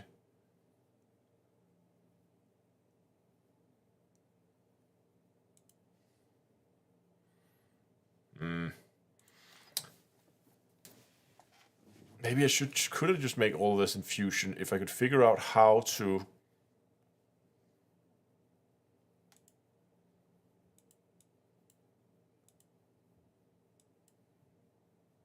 If I could just drag in, let's say I just drag in the picture here, and then put that there. Okay. Oh, am I just zoomed in over here? Oh, I'm just zoomed in. Wonderful.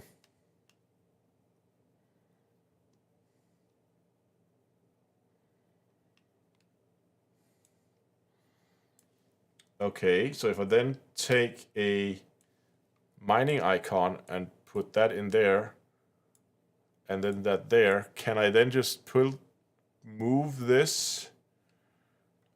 Or do I need some kind of transformer for this?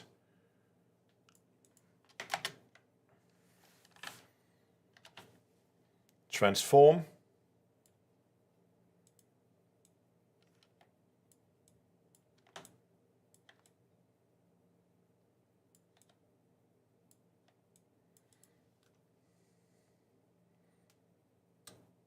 Yes, so here I can just take this And I can just move it, or could I just drag it basically? Yeah. Oh, this is much nicer. And then just pull the scale down to like wherever. Oh no. X and Y scale at the same time.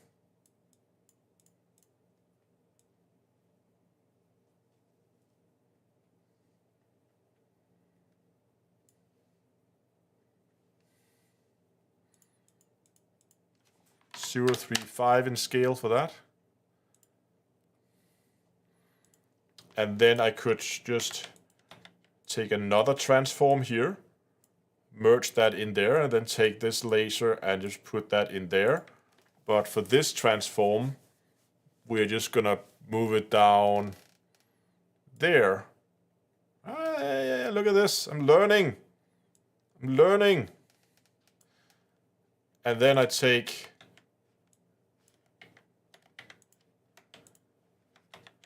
another transform, put that in there, and merge that in with it as well. And then in this transform,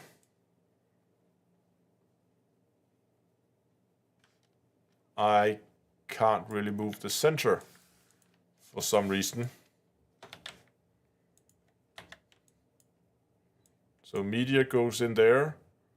This one goes in the merger.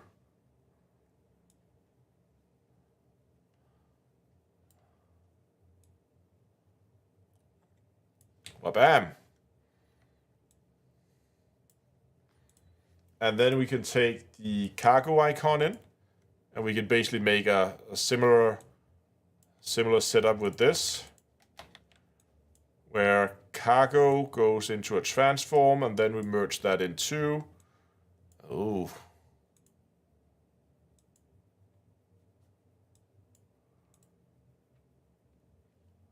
Why is this invisible now?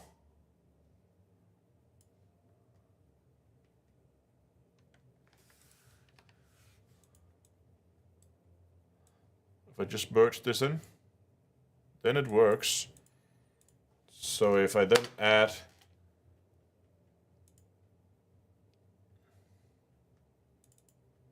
that transformer, whoa, only one please.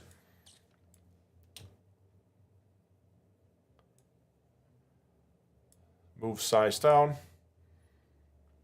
and then position it where I want it.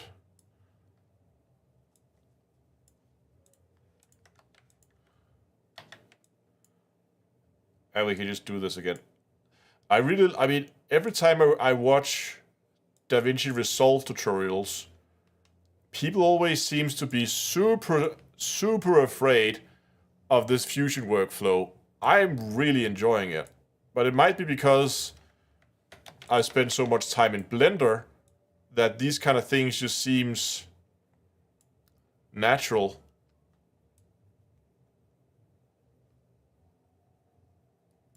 What happened there? See, I don't understand. It's exactly the same.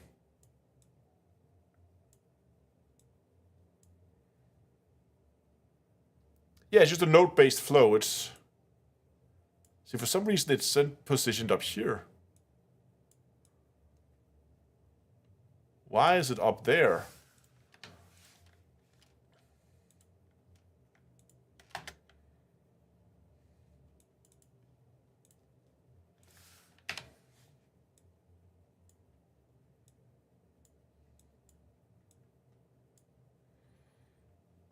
What was the scale? This was the scale.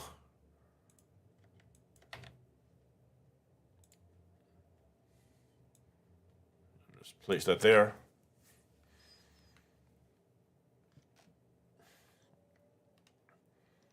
Okay, so now we have basically created that flow. So now we can get into the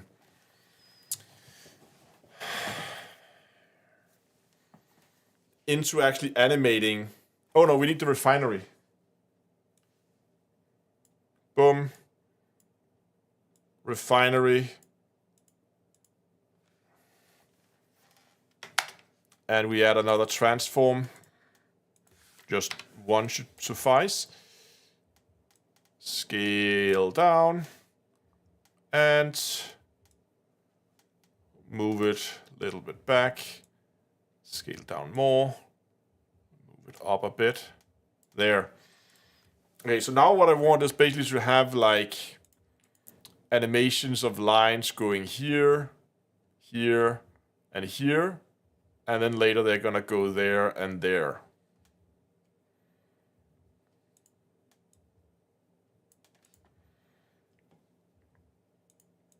And is this gonna be a pain to animate? Yes. So how do we do that? I think we're gonna start with adding a background so we can just pick a color. Like, let's say a nice industrial yellow color. And if we merge that in, everything should be yellow. Why didn't that work? There. And then everything is black because this one didn't save the yellow. Because I need to pull that up. Okay, so now we have yellow.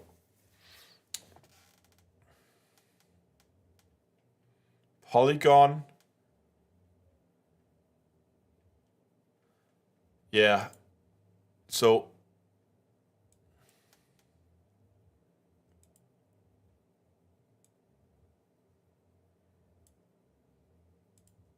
whoa, nope.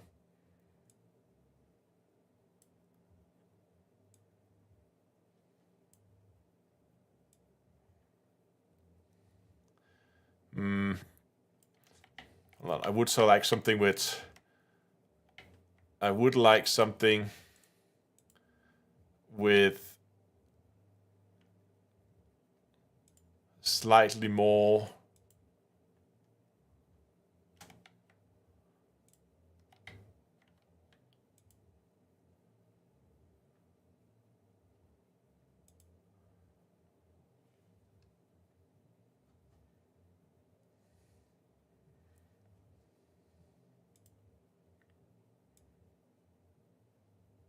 Because this is going to be a very, like, I can put a little bit of border edge to this now.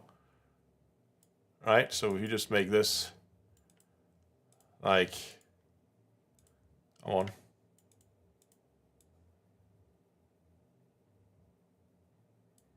.002 maybe.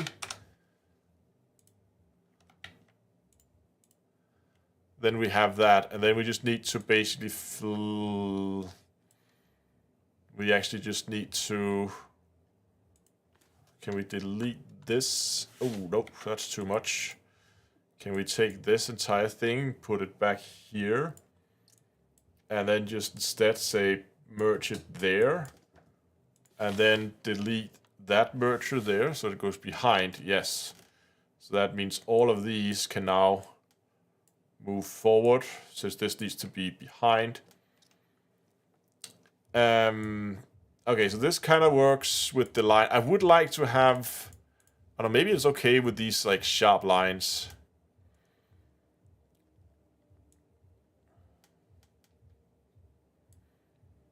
Because my idea is then, how do we make this line? Okay, size, we don't want to mess with that. I want to make it like a dotted line that then flows forward, if that makes sense.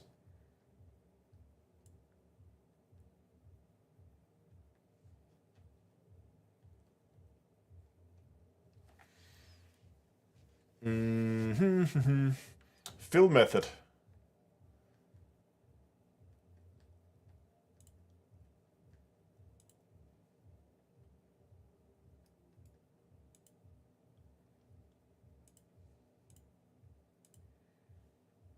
How do you make a dotted line? So I want like dashes that then flows forward, so I can basically take the position of it and then just animate that that flows forward. But it needs to be a dotted line. DaVinci Resolve flowing dashed line.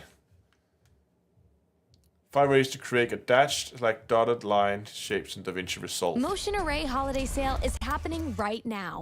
For a limited... Nice. Ads. Use shapes or polylines and draw on. The line shapes, I'm going to use Fusion Composition Clip and yes, Fusion Composition. Connect that to the background node. Now we're going to just create a very small dash here, and you can also create. You can also use a ellipse masking node if you want a. What is it doing? Dot. Okay, so now the next thing we're going to do is to bring duplicate node in between rectangle and the background node. Now here we're going to just create, let's say, 20 copies of this same shape here, and then as I move the position, you're going to see that we have a dash line built just like that. And it's very easy to create a circle too. So all we need to do is just come to the angle parameter, write a formula, 360 divided by, since we have 20 copies, it will be 20.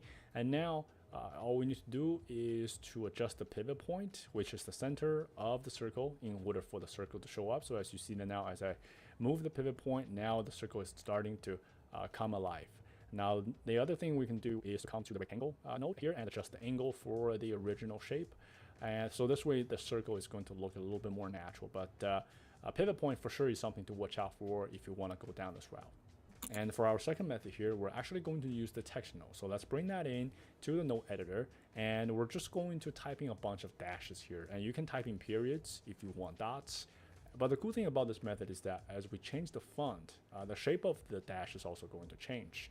And you can also play with the size parameter, the tracking parameter. Yeah, but I wanted a longer line. I want to be able to do it along a spline. Frame that right on, right off to animate the shape. So there's definitely a lot more you can do here. Now let's say you want to create a circle. You can come to the layout tab and under type menu, select circle, and we just need to adjust the width parameter so that the color, and then we're going to bring in the polygon masking node. Yes. Now with polygon masking node, sky is really the limit. You can create literally any shape that you like here.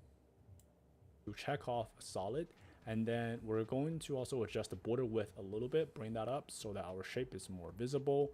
Now we're going to right click shape animation, and then in the menu we're going to actually remove our polyline here, and then we're going to right click again, and then in the menu hit publish. This way other masking nodes can easily borrow the same path.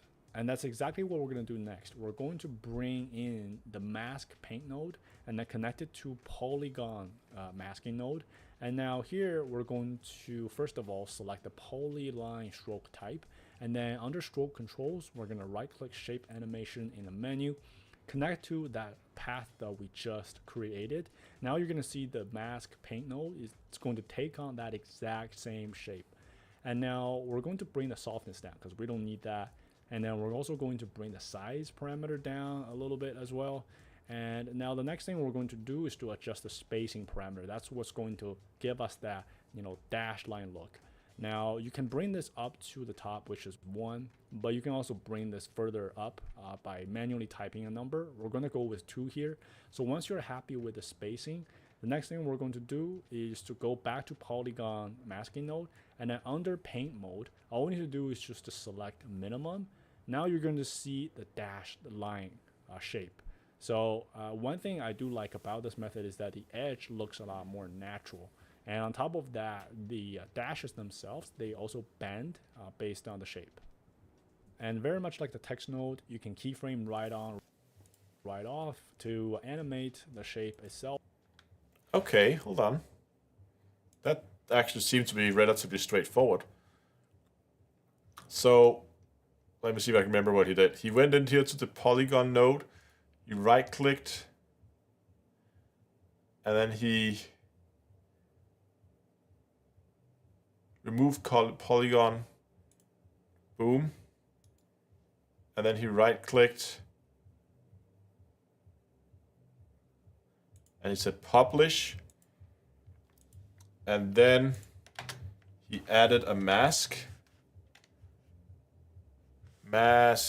What kind of mask node was it?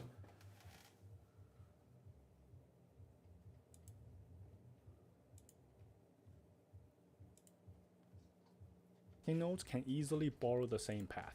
And that's exactly kind of what we're mask? going to do next. We're going to bring in the mask paint node. Mask paint node, okay. So mask paint, add, and if I just move these down a bit and then add this up here and connect that to that. And then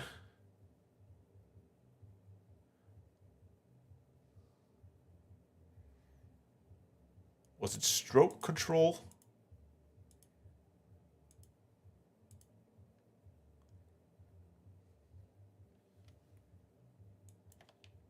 Nope. What did he do?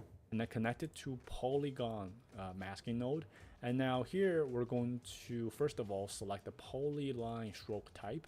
And then under stroke controls, we're going to right click shape animation in the menu. Oh, hold on. So we needed to go and say something like polyline stroke controls, right click, connect to poly 1 there, and then he took the brush controls, that one, and the size, took that down too, so we have that size as we wanted. Good. And then what?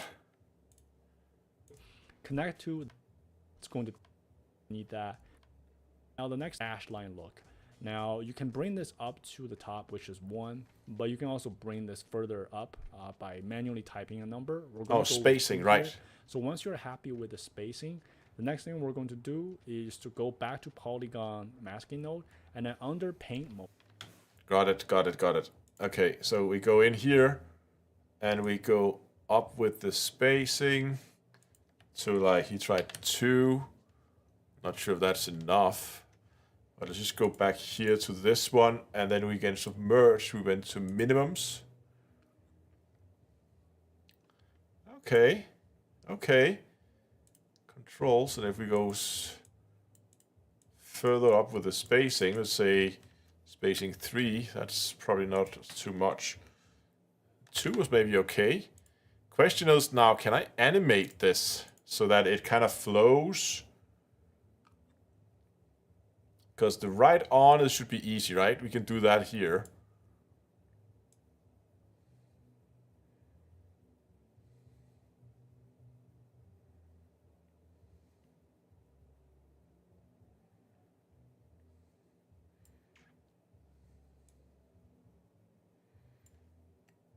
What if we go here and play with the position?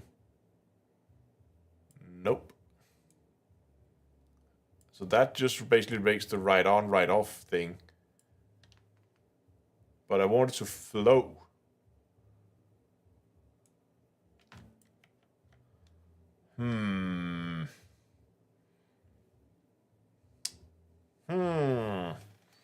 I don't know how to do that.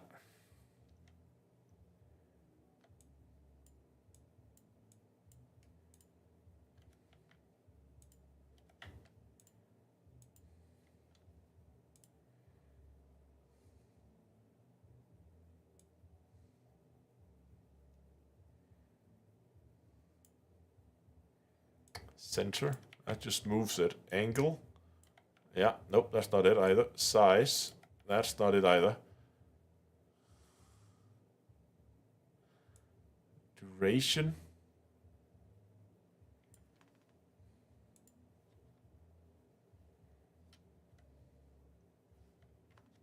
Nope.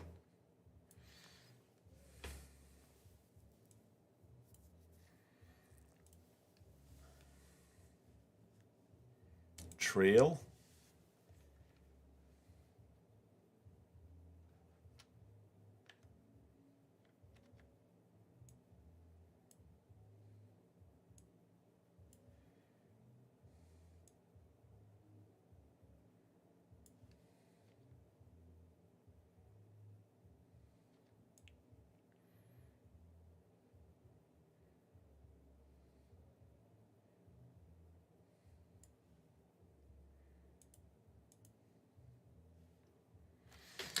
Anyway, I'm gonna play around with this, I think, but probably gonna have to do that off camera because I don't know how to make this thing like flow forward the way I wanted it to.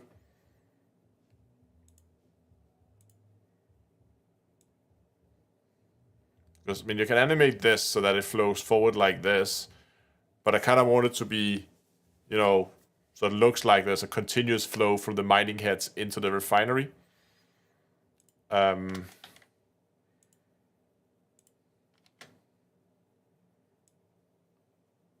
And it probably wouldn't hurt if I made this... Hold on.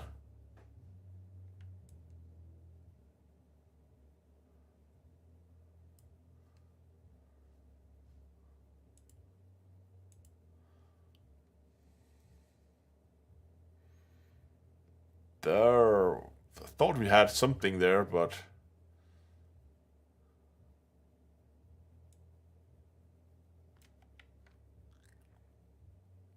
Border width, that's the width of it.